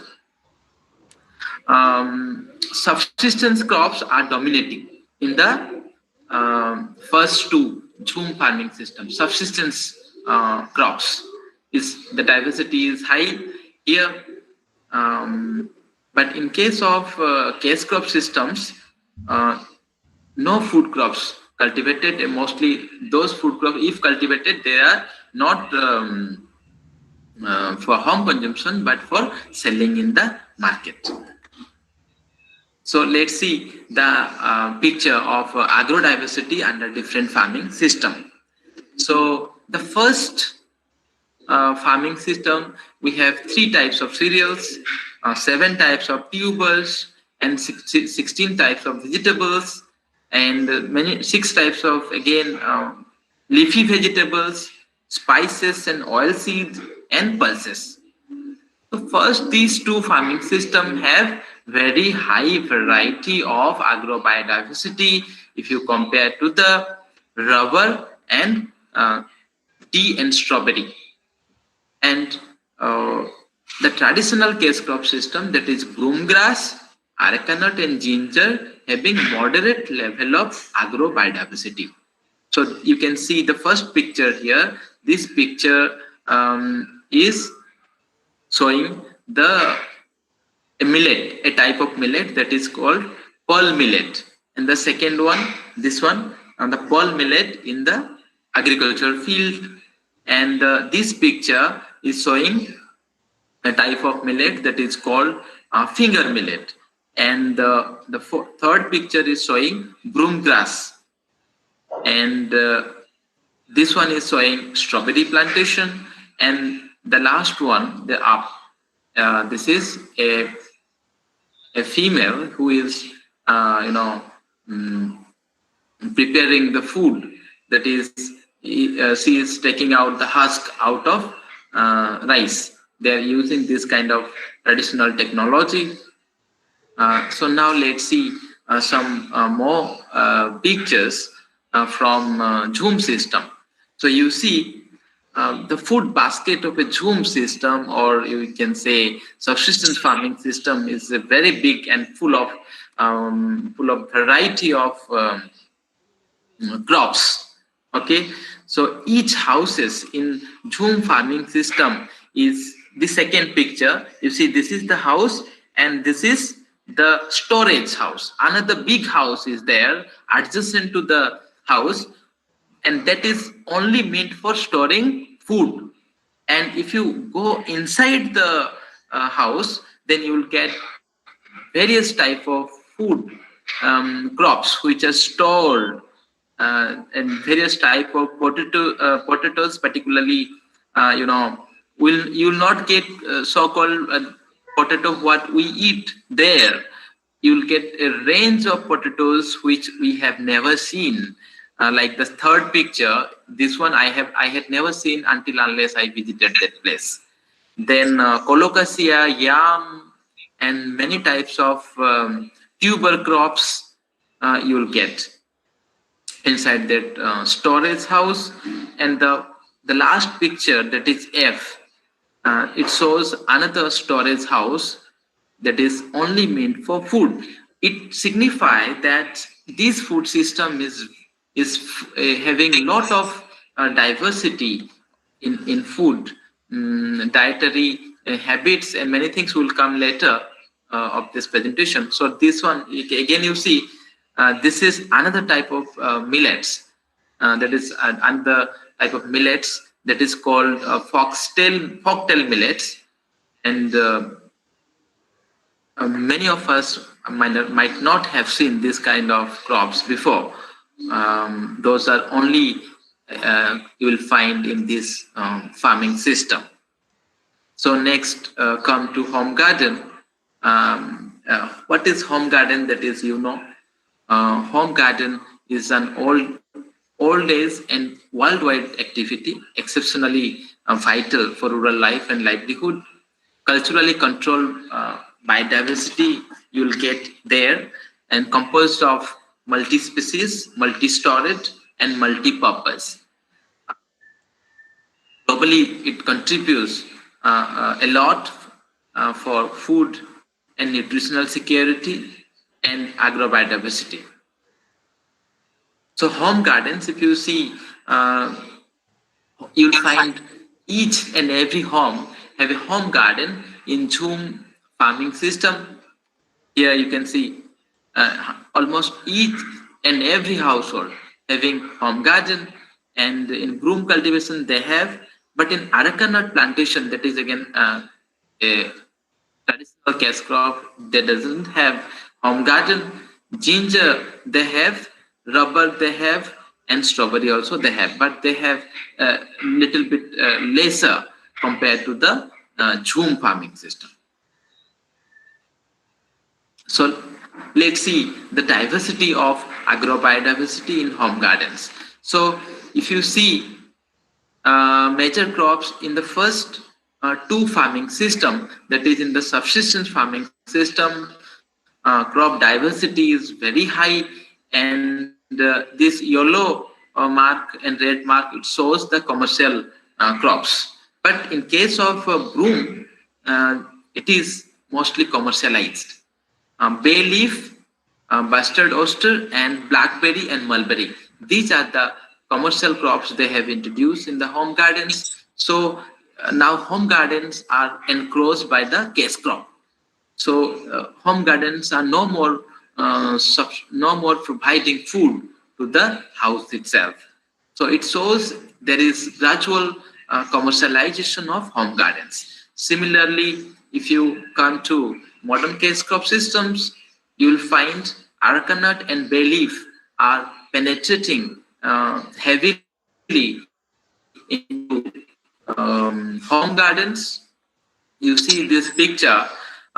This is in Chum, this is in the broom farming system, where cash crops, that is mulberry and some indigenous fruits, are penetrating.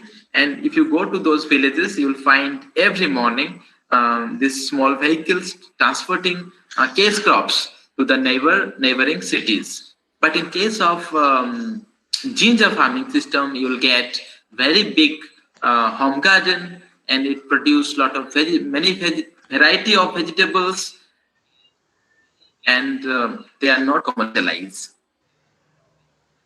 If you come to the rubber plantation areas, the home garden again, not rubber, sorry, tea and strawberry farming system, home gardens are again commercializing bay leaf plantation.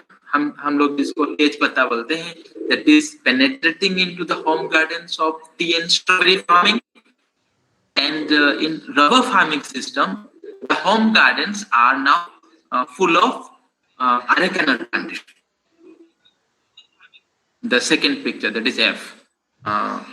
So if we see the division of crops, that is commercial and subsistence, in these 7 farming system, then we see commercialization is increasing, that is day by day, and that will be difficult for farmer to conserve the agrobiodiversity.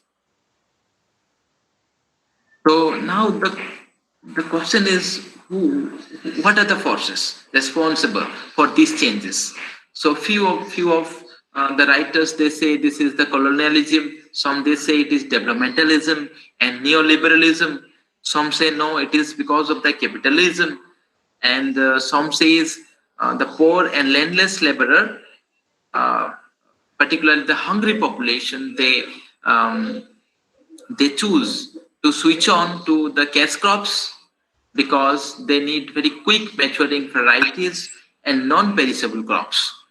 But all of these forces are mostly as a coping strategy to survive in a difficult environment.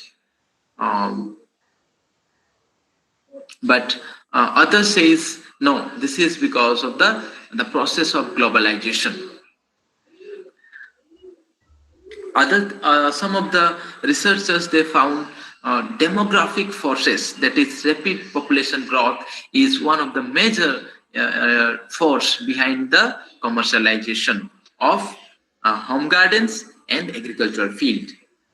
According to Ramakrishnan, soil fertility loss is one of the important cause for this commercialization.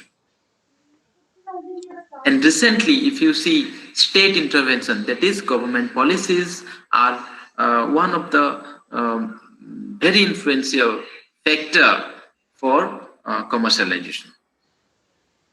So now we have reached to the last part of our presentation, that is the implications. So what will be the implication? What will be the major implication of these changes? If we change the agrobiodiversity, then what will be the impact?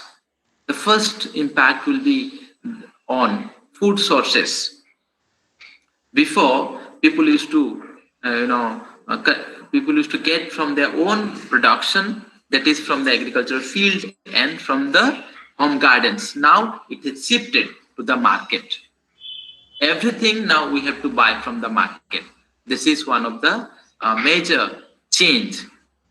So if you see cereal, tubers, vegetables, leafy vegetable, meat, fish, spices and oil seed, there is a changes now.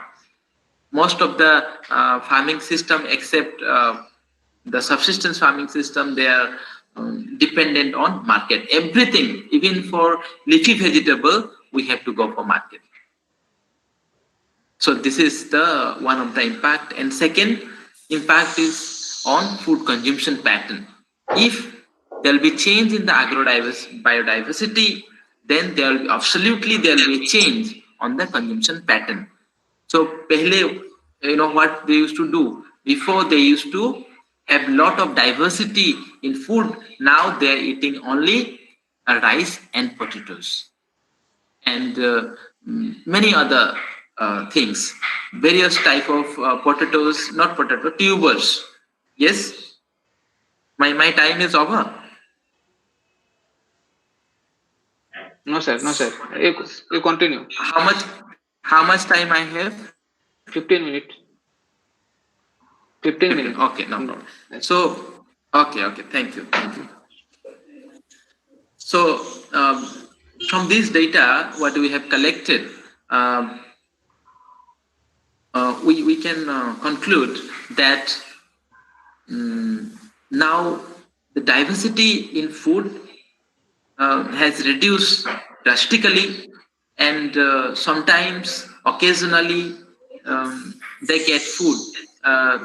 Those are coming from field. Mostly they depend on market. Okay, so implications: decrease in the availability of locally grown foods, change in the land and gender relation in cash crop regimes, impact on the consumption pattern and nutrition. Maize, millet, and upland rice is being replaced by PDS rice, local tubers, and replaced by the potatoes. I told you, local tubers are now replaced by the potatoes. Before they used to have variety of tubers crop. Now they don't have. They simply eat potatoes. Decrease in the consumption of vegetables and fruits, impacts of loss of natural forest and kitchen garden. So local versus imported dichotomy. Now there is a dichotomy is started in those areas.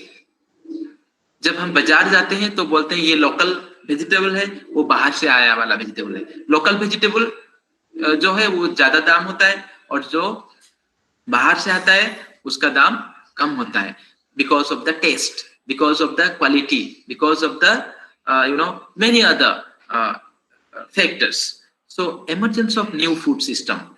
There's a new food system emerged because of the emergence of market economy and the local food system getting complex as the food miles rising over time. So हम लोग अभी tomato जो खा रहे हैं वो आ रहा है कहाँ से? ना बेंगलोर से. So this is one of the example. If there is something happens in Bangalore, we will be getting affected. We will not get tomato. In Odisha, what happened? If the Bengal will stop sending potatoes, we will not get potatoes here. So now the entire food system is getting complex because the food miles is rising day by day. So all these things changing is having ecological effect. Use of chemical fertilizer, pesticides, loss of natural vegetation, increasing the vulnerability of pests and diseases in monocropping, further degradation of soil and affecting ecological sustainability. Commercialization have made significant inroad into these areas. Significant impact on the production, consumption pattern, and availability, sources, diversity of food, and reliance on the kitchen garden market. The shift to commercial cropping does not necessarily translate into better nutrition across farms.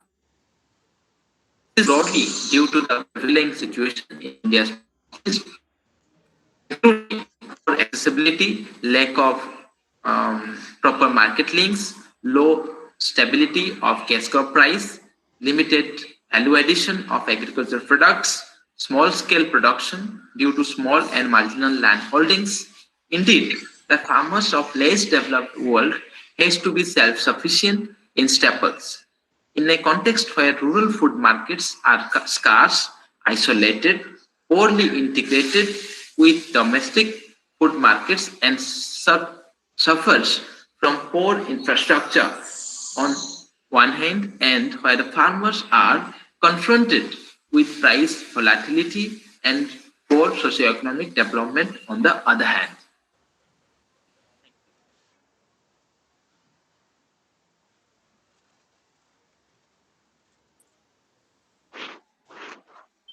Hello, sir. Thank you, sir.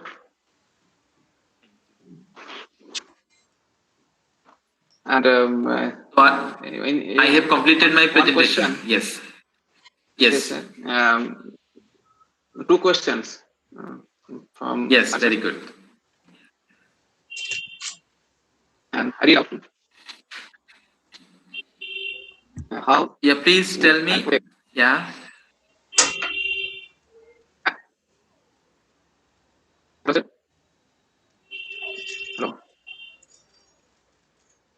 Hello.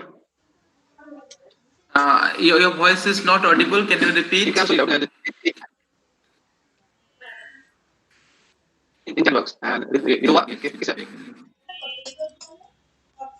Hello. How we can. Okay. Answer your end of this lecture. Will COVID-19 pandemic substantially inhibit or induce increased food crop production by farmer this cropping season? Pandemic substantially inhibit or induce increased food crop production by farmer this season. Yes. This season, I think you are asking about a very general one, not to my topic. Anyway, so the first because of COVID-19, it has varied implication for agriculture. Some areas they have, really suffered because of this pandemic, but some other areas they have started, particularly if it's subsistence cropping areas, they have, I think they might have done very well, but in case of commercial farming, I think they have suffered. Then second, as mentioned, the prices of the crop imported from other states are less in price than in place, but the price should have been more due to transportation. Yes. This is not only because of the transport cost, but because of the taste, because of the quality. Because if you have visited Shillong, then the local products, which are very fresh, lack of pesticide, and if you keep the imported products, it will spoil within few days. But if you keep those vegetables which are from locally grown without pesticide variety, they are remain fresh for weeks, and the taste is also very good. If you consume, then only you know. You go to the winter. In the winter, if you just visit the city of Shillong, oranges, those are coming from locally, and some are exported from the rest of India. You just taste, then you will know the difference. One orange is 20 rupees. Another side you will get 1 kg of orange, 20 rupees. Okay, so this kind of dichotomy you will see. So next, how can we protect the agrobiodiversity in the era of pesticide and GM, especially in the heavily populated areas? Yes, this is one of the challenge now, particularly in the highly dense population areas. But still, we can, have many solutions for this. particularly we have to control the demography, that population, because it has many implications on agriculture directly and indirectly. And second, you're talking about pesticides. So there are enough success story across India who are growing, without pesticides and without chemical fertilizer. So vermicide, vermicompost, everything are now new green technologies coming. So green technology is the proper answer to this question. So if you are not agree with my answer, you are always welcome to counter me. And if anything, you can tell me now.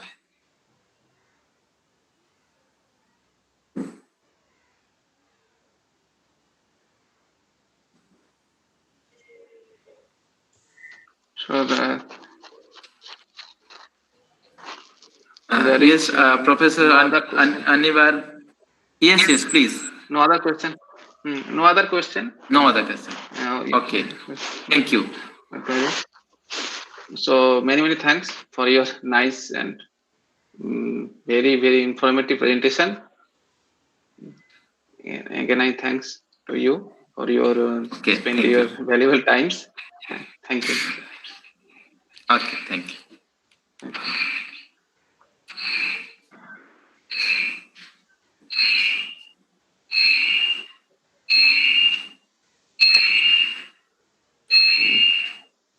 Dr. Gupta is, Dr. Gupta, Rupesh Gupta, the next and final speaker for. Good afternoon, sir. Good afternoon. Can I start? Yes, you can start after a few minutes. Actually, before start, I will share something about yourself.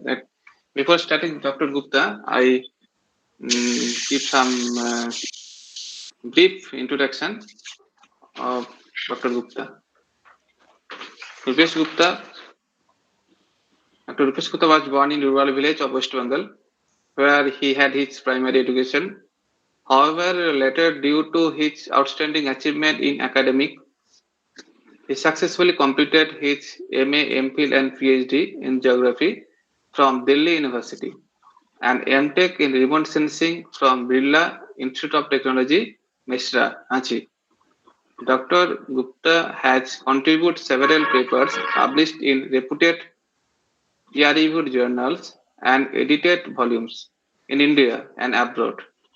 He has delivered a number of invited lectures as a resource person and presented technical papers in different academic institutes, conferences, and workshops. He was awarded Engineering and Technology Award by UGC, Young Researcher Award by IUSSP, France, and Young Scientist Award by the Asian Urban Research Association. He is member of several academic societies of repute. He is involved in teaching and research in the area of remote sensing and GIS, urban and regional planning, environment and disaster management. This is the brief introduction of Dr. Gupta. So I invite Dr. Gupta to start your lecture now.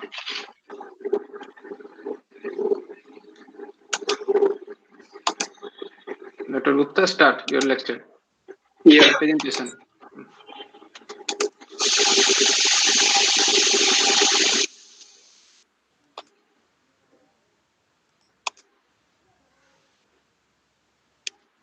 Is it visible?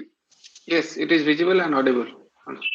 Oh, thank you very much, the organizer team, and especially the Dr. Anirban, Head of Department Geography, Dr. Partha Sarthi, Mondal, TIC, Dr. Amajit Basu, IQAC Coordinator, and I'm also thankful to my senior speaker, my colleagues, Professor Suman, Paul, Dr. Manishree, Mondal, Dr. Ravi Narayan Behera. And thank you each and everyone, especially my young friends who attend this webinar, national webinar. As my topic already display in your circulars, that's monitoring, measuring, and mapping of crime hotspots using GIS. This we select a particular topic that's related to the everyday life, because there's a number of works we people done through the remote sensing GIS, urban heat, land use, land cover, hydrological models, the urban modelings, the environmental modelings, environment management system, all these things we people are doing, environment impact assessment. But this is the works which we people face in everyday life. And why we select this kind of the work, you see, the main purpose of this study is to analyze the spatial pattern of crime in different area of Delhi and select the most vulnerable top 10 places of crime for further study. We focus on the pattern of crime, hotspots, as well as the descriptions of the criminals. And secondly, we try to establish the relationship between the place of occurrence and the place of residence of criminal in two different time periods. Among all, we selected 10 transit places for this purpose and go through its layout, design, and location. Because if some crimes occurs in somewhere, obviously offender feels suitable for that place for crimes. So macro level picture shows that the particular localities of that area are crime prone. Maybe many people say that this locality, maybe the A locality or Z locality are crime prone. So be alert. So most of the people avoid that areas in evening time or morning, means maybe the late nights. They always try to avoid that area, avoid that route. But when we see the macro pictures, obviously show the particular area, particular locality are crime prone. But once I visit that area and we found the particular area are not crime prone, but a particular location are crime prone, not entire area. Then we prepare a detailed questionnaire and go through micro level study and collected information through public opinions. First, the crimes occurs when there is a motivated offender, a suitable target, and a lack of prevention converging at the same place and same time. This is the meeting point of motivated offender, suitable target, and lack of prevention. These three are very important for crime. Otherwise, crime will not occur. So when the three are meet to each other, then crime occurred because in same time and same place, that place is suitable for offender. When this happened, it is called a hotspot. Because if most of the time same place or same point some crime is occurred, that's called the hotspots. So we consider the hotspots. And the basic what type of data and what's the research and design methodology with the help of published report of National Crime Research Bureau, Delhi Police, and even Delhi newspaper of last 5 years. I go through that because NCRB and Delhi Police provide me information regarding particular locality where the crime occurred. But newspaper provide with a particular location, particular areas, particular clothing, particular point.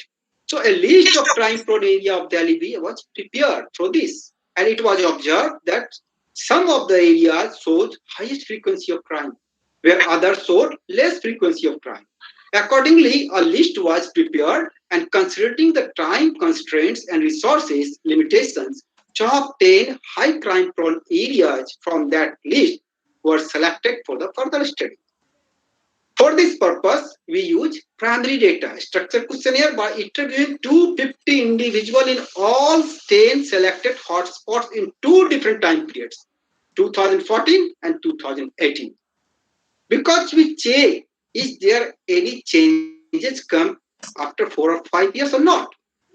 So 250 means 500 people from one point, and explore the relationship between the transit places and its microenvironment design, layout, and description of offender as well as mobility of the hotspot. Because why the offender attack towards particular point? Is there some fault there? What kind of fault? Is there layout designs, support the offender? That kind of things we go. And data collected through obviously NCRB, Delhi Police, and last one is primary survey. Primary survey totally focused on the hotspot. And for this purpose, GIS and global positioning system like Tremble, Juno, pair of GPS instruments used to mapping the location. You see, for this purpose, we consider a number of informations like slum, Juggi cluster informations, the income informations of that entire Delhi, the literacy map of that area, the religion map of the areas, and then the district wise, what's the status of crime? And along with that, what's the population density of different districts of the Delhi? We consider all these things. We superimpose one by one, integrate all the layers. Or after integrations, we see which area have much more crime and why. Some of the queries, some of the questions which emerge in our mind, that's I get an answer from this because somewhere maybe the high density of populations, that's the region of the crime. Somewhere there is a low income, low literacy, maybe the slum areas. So the offender have get a chance to escape there. So that kind of things we get from here, from the secondary data. Once we find out the particular pocket of that area, these are the area where crime is much more, then we go through the newspaper, last 5 years, newspaper cutting. What about the locality and what kind of different kind of crime occurred there? Then from that areas, we see that these are the area, locality where crime is occurred. Then we prepare a list of the crimes and list of the areas. Then according to frequency of crime, where the frequency of crime is much more, we select top 10. Top 10 areas. You see the status of crimes. Last 1992, 2018, it's a district wise. So you see most of the crimes means high crimes is in south, east and northeast part. Always the southern part and the eastern parts always most is crime prone. It is a secondary database, NCRB data. So once we superimpose and then select the locality then prepare a list of the crime prones and areas, then top 10 point we selected. This is the 10 point major hotspots of crime. That's the first is the Jahangirpuri metro station, second is the Gokalpur bus stop, third is the Vishwavidyalaya metro station, fourth is the All Delhi railway station, then ISBT Kashmiri Gate, where metro stations as well as bus station, interstate bus stands are there, and then ISBT Anand Vihar. Anand Vihar is the dry junctions where railway, metro as well as the bus, interstate bus service center are there. And most important things, the Anand Vihar situated in the border of Uttar Pradesh. That's also a major problem. The mobility of people is much more that point.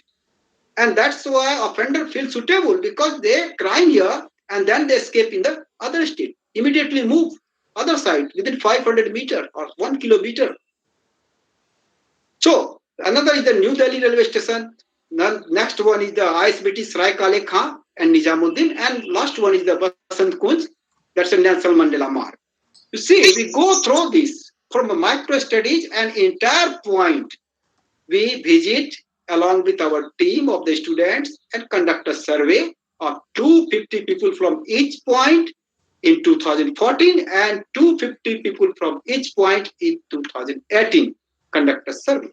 And what's the analysis says? You see here, most of the point, the offenders belongs from within the 4 kilometer average, not more than. You see here, this is the hotspot Anand Vihar, and these are the offender residence areas where offender lives. It's the description of offender. The source of crime 2014 and 2018. So most of the offenders belonging from the surrounding of that areas. We go through another, the Gokalpuri bus stand. It's also situated in the eastern part of the Delhi and it's very close to Uttar Pradesh border, and these areas are people able to say this is less developed areas, less developed. So here also, most of the offender belong from 4 kilometer average. Means 4 kilometer is the average, but the offender, even in New Delhi, what we observe in New Delhi, the offender come from Ghaziabad to New Delhi. Means almost means 25 to 30 kilometer they travel, because they also select a particular point, each and every offenders according to his suitability. But the average distance traveled by the offenders is 4 kilometer in all team. So Simapuri also same situations. This is the hotspots, and these are the points of offender residence. Visvidyalaya, surroundings of the Visvidyalaya, very close areas where the offender belongs. And same things in Jagripuri, New Delhi, and All Delhi and Kashmiri Gate. You see in New Delhi, one point offender is here, and that is Ghaziabad. From Ghaziabad to offender visit means travel this distance to get its targets. Means from Ghaziabad to New Delhi, 32 kilometer distance they travel. And these are the Sarai Kale Khan and Basant Kunj. You see here, prescription of criminal in crime hotspots. There is a number of crime hotspots here, the Anand Vihar bus and metro rail.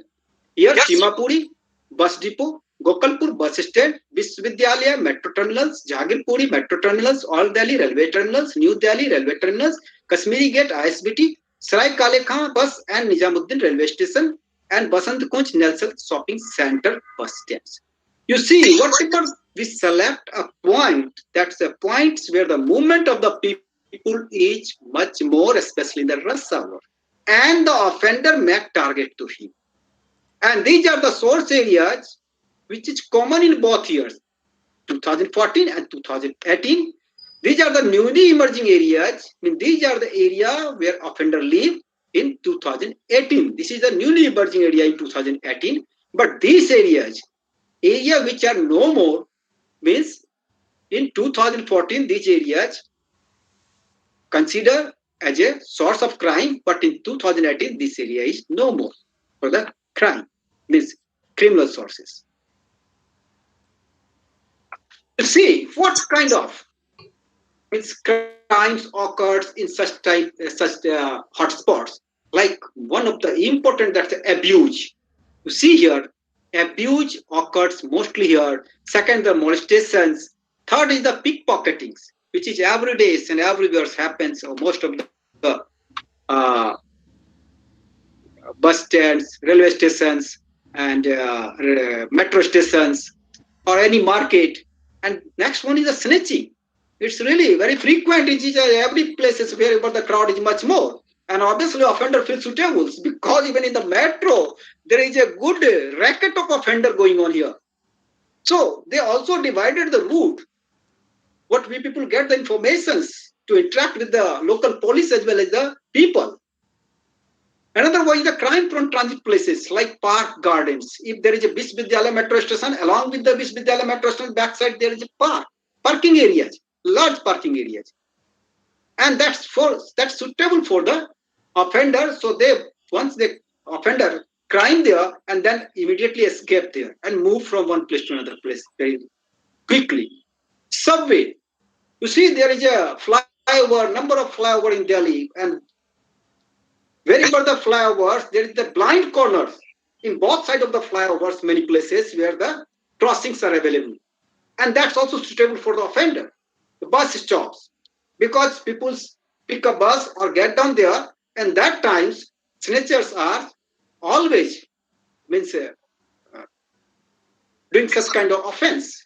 Bus terminals, like the interstate bus terminals, where people change the bus, change his directions, and change his one buses to another, or bus to metro, or metro to rail. These are the places where such kind of offense going on. And railway stations also, once you are going to enter in the railway station, not on the platform, but when you are going to enter in the railway station, that time that kind of things happen.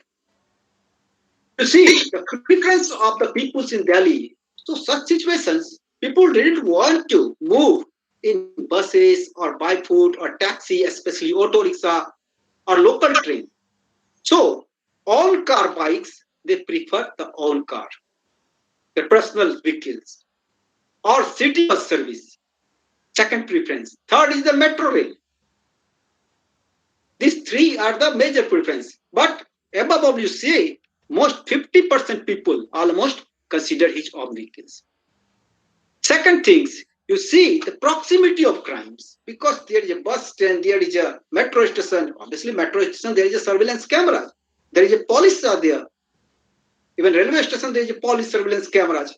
You see that when you entered the railway stations in platforms, there is no crime. But outside of railway stations, when most of the crime occurs between 100 to 500 meters of the hotspot. Most of the crime. Second one is 50 to 100 meters. And third one is above 500 meters. Means inside, there is very less crime. If you see, very less crime. Next, places prone to crime. See here the parking areas, unmaintained drain. Many places, there is a road, there is a bus stand. Behind the bus stand, there is a drain. And drain is unmaintained, fencing drain. Crowded areas. Because crowded areas, offender feels suitable.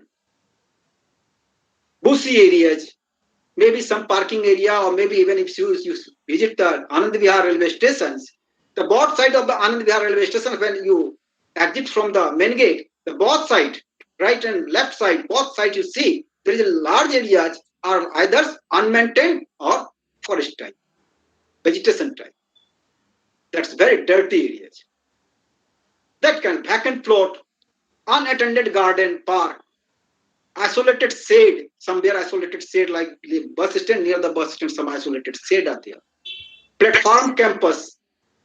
If you visit the New Delhi railway station, platform number 1 or any platforms, and once you move the platform number 1, the last after complete the once the platform left, then you see the large area are just like a open areas.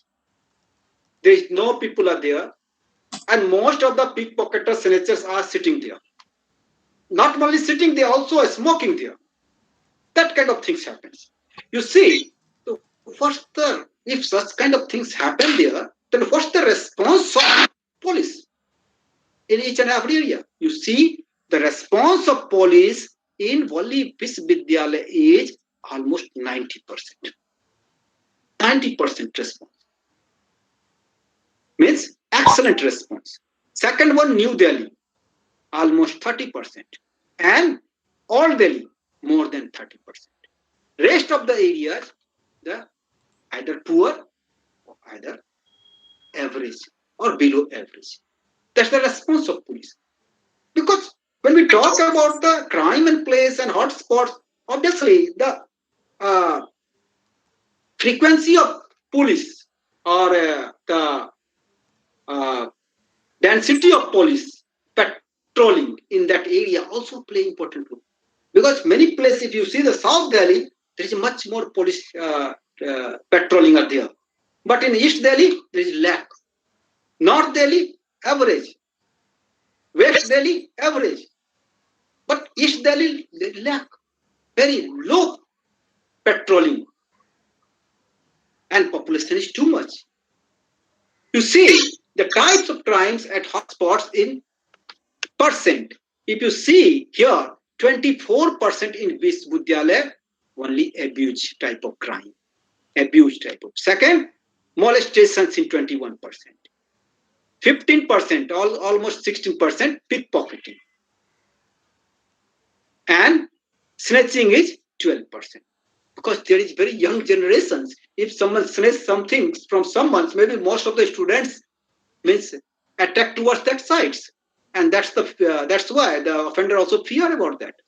Another things, the major crimes prone places like hotspots railway terminal, you see here 24 means 25% bus stop, means this is the major crime prone point. 25%. Another is 21% railway terminal. 21%. And third one is the 18% or 19% almost subway. Because there is a blind corner on both sides of the subway. And that's a very suitable, good for offender. See, but if you see the metro, only 12%, not much more. Only 12%. Other sites, 16% bus terminals. And park and gardens, that's a 12%. Metro terminal only 6%. Only 6%. So this is the view of the people. This is the perception of the peoples in the context of crimes. Now we see why crimes occurs in particular areas, because somewhere the particular point we first select areas, then go for the particular location, and once go the location, then is there faulty design? Of course there is a faulty design. You see, this is the ISBT Kashmiri Gate, one of the very important terminal of Delhi, where very day and night, every time you will see a number of people moving. Maybe pick the bus, maybe pick the metro, maybe pick the very close to the Old Delhi railway station also. That's why the movement of the people is always high. And you see, this is the flyover, and you see this between the flyover, this is the large open space, and that's a very dirty places.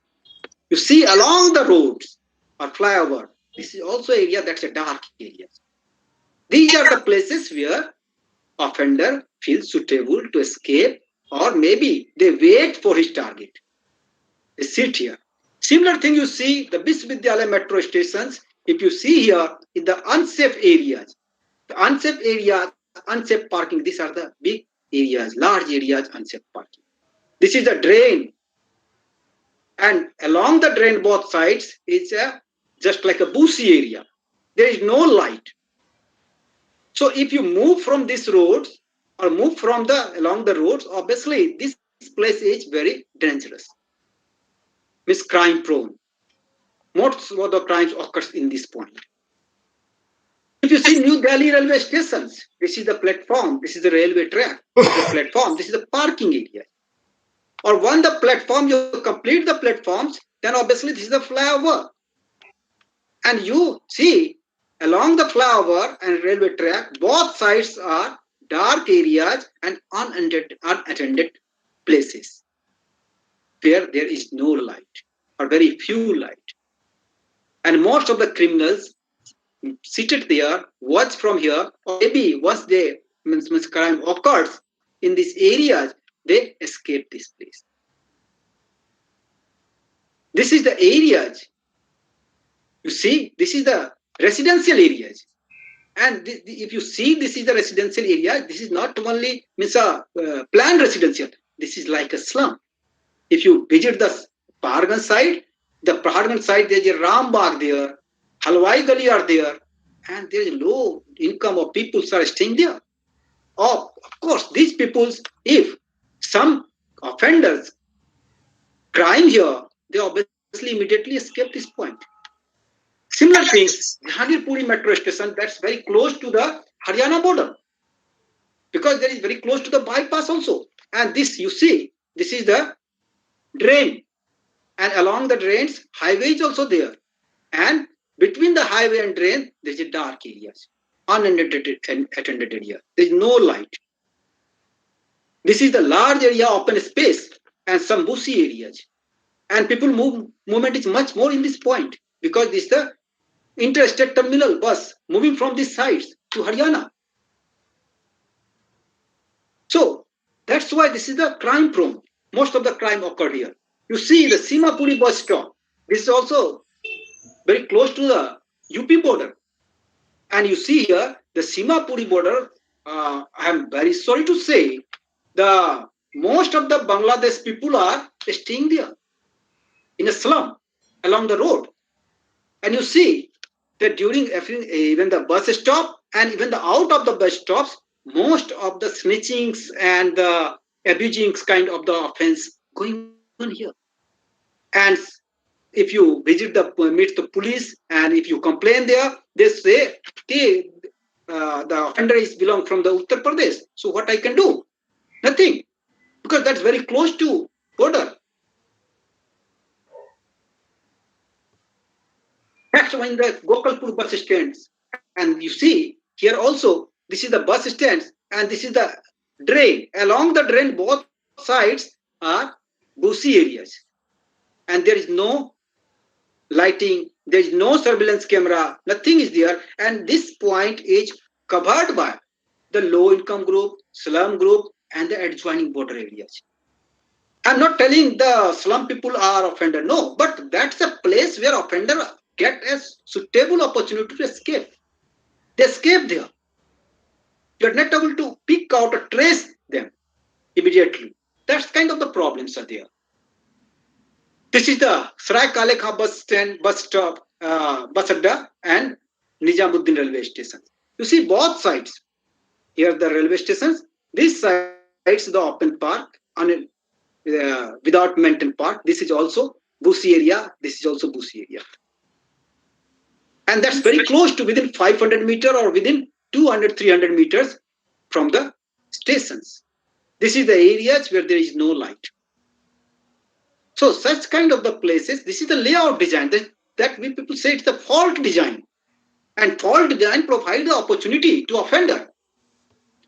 See the Basant Kunj Nelson shopping center, and you see here, this is the bus stands and the large areas here are the open.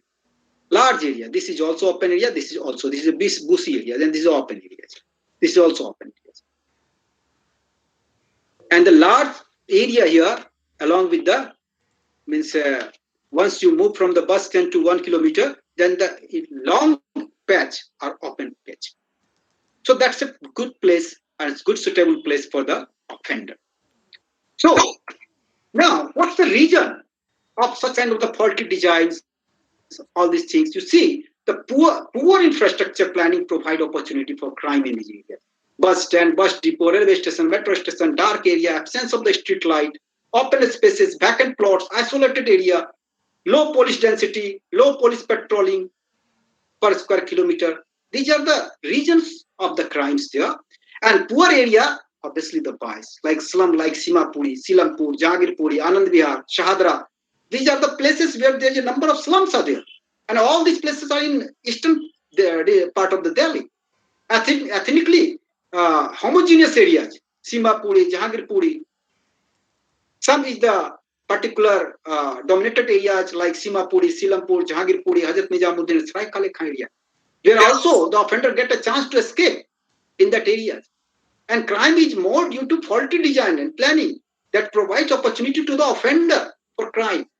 Low per capita expenditure in poor area causes the slow or never rectification of the infrastructure problem. That's a major problem.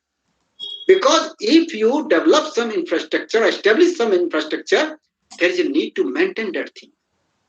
And that maintenance, obviously, especially in these areas, there is a low per capita expenditure on that.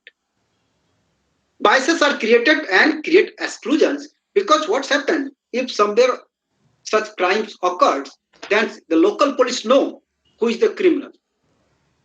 And they arrest immediately that person. Maybe he's criminal or not, nobody can know. Because whatever happened in the particular point, it is not, nobody can say, okay, this person so involved in the crime from last 5 years, he is really crimes, again, this point. It's not. But it is socially accepted. And it's much easily than others to causing the greatest troubles. Many times, such kind of arrest also creating problems in the society because the people of that area is created problems. This is also happened. This is also a bias. So social segregations that cause rumors and biases like physical distance, social distance, behavior. You know what's happened when we go through the number of literature before this study. What we see, the urban area have more crime than rural. Why? In rural area, there is no physical distance. People know each other. So it's not possibility to escape anywhere. A small town have a very low or maybe There is no crime because there is no social distance. People interact to each other, people know to each other, people meet to each other. There is a very good culture going on there. Behavioral distance means everyone know in his minds, everyone know the person, the peoples of that area from the other area. If you visit the village, there is a number of people belonging from the 5-kilometer distance. They know to each other. From his name, from his face, they know because they interact with each other. So these kind of things, this is a lack in the urban areas, mega cities. That's also a problem. Reduce bias to reduce crime, because crime management through infrastructure planning, creating better social cohesion. Social cohesion is very important because if people interact, maybe the low income group, middle income group, or high income group, according to the smart city concept, the one area, if there is residential areas, then obviously the residential areas provide everything there, and even people stay there belonging from the high, low, medium income groups all, and then such kind of the possibility that social cohesion is possible. Example, secured housing society pattern, expenditure is not in proper place. We found bias in macro study. Because many times what happened, the particular points where the crime occurs and the expenditure on the other point, not in that point. This is also a fault. Walk over ring roads in mega city, what's happened? People moving through the ring, any roads, moving through the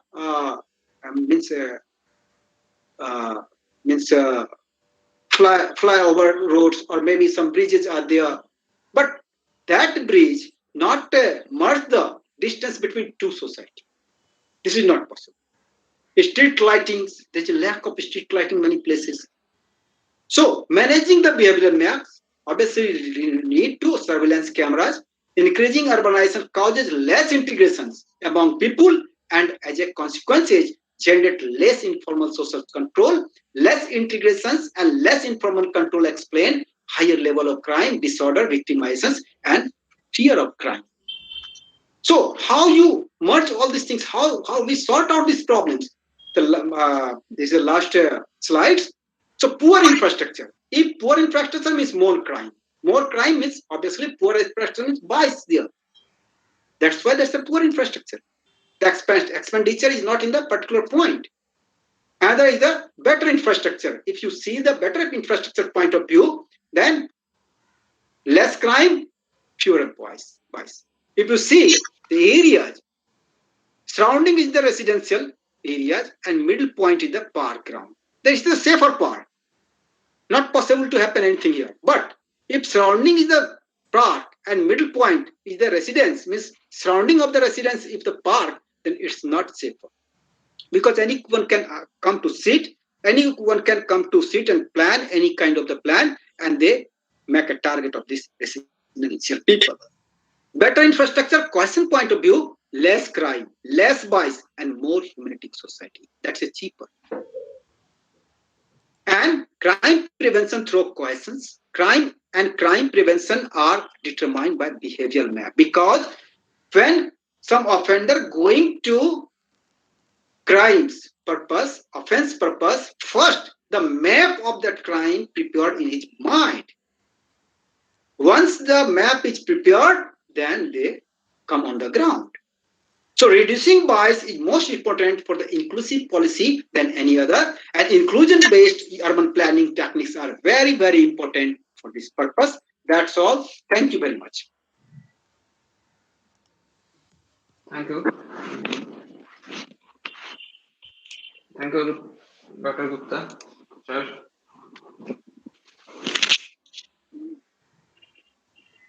Is there any query? Please welcome. Participants and from participants, any query or question? Please read the chat box, Sir Gupta. Sir, please read the chat box. Asmita Raut.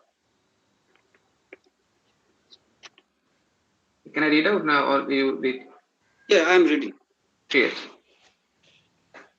Okay. Yeah, any other query?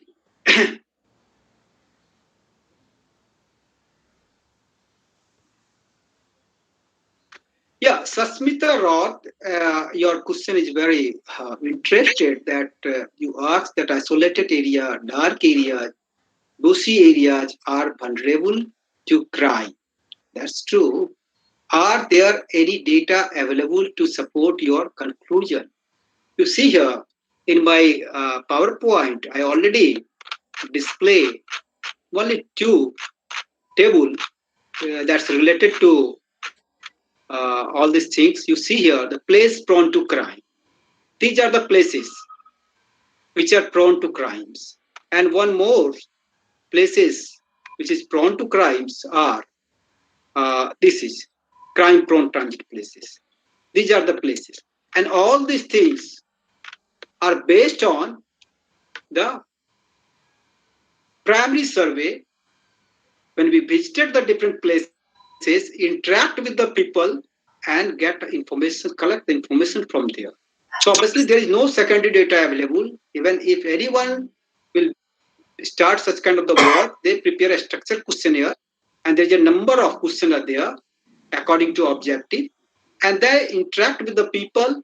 People means not only people, the official people, daily people, rarely people, a small shopkeeper, local police, local official people, municipal people, and interact with all, and interact to collect the information. And once the informations come, that's in the form of obviously the tabulations, and then come prepare a map on the basis of that. So obviously there is no secondary data. These are primary data. Any other? No, there are no any other question. Okay. Thank you very much, and thanks to head of department geography and my very good friend Anirban to provide me such a good opportunity to interact with you all young people and young geographer. And it's really very interested, and wishing you all the best. Thank you very much. Thank you too. Thanks again. Thank you too. Many thanks for your kind such interactive presentation about crime on Delhi. Thank you very much. So we have finally we end all this session. So now the time for health activity session, and our all four speakers they have told about their academic and research area. Finally, we are ended up on all the event. So now I would like to thanks our eminent all speakers and the students and all the participants, and to make this event successful. And I also like to thank our organizing committee members from my department, Professor Krishnendra Vikas Mahato, Professor Deepak Kumar Mahato, and Professor Mansur Ansari to make it happen. And our also technical person, and also our seminar committee members, those who are working days and night to make this event running successfully and smoothly. They are outside of the scheme. They are not in the scheme. And then I would also like to thank all of them to make it successfully happen. And special thanks to our IQAC coordinator, Dr. Majid Basu, and assistant coordinator of this seminar for this wonderful webinar, and make it happen very smoothly. And thank you to all. Thank you very much to all the participants. And, good afternoon. I wish all your good and healthy life during this pandemic situation. And thank you to all. And goodbye.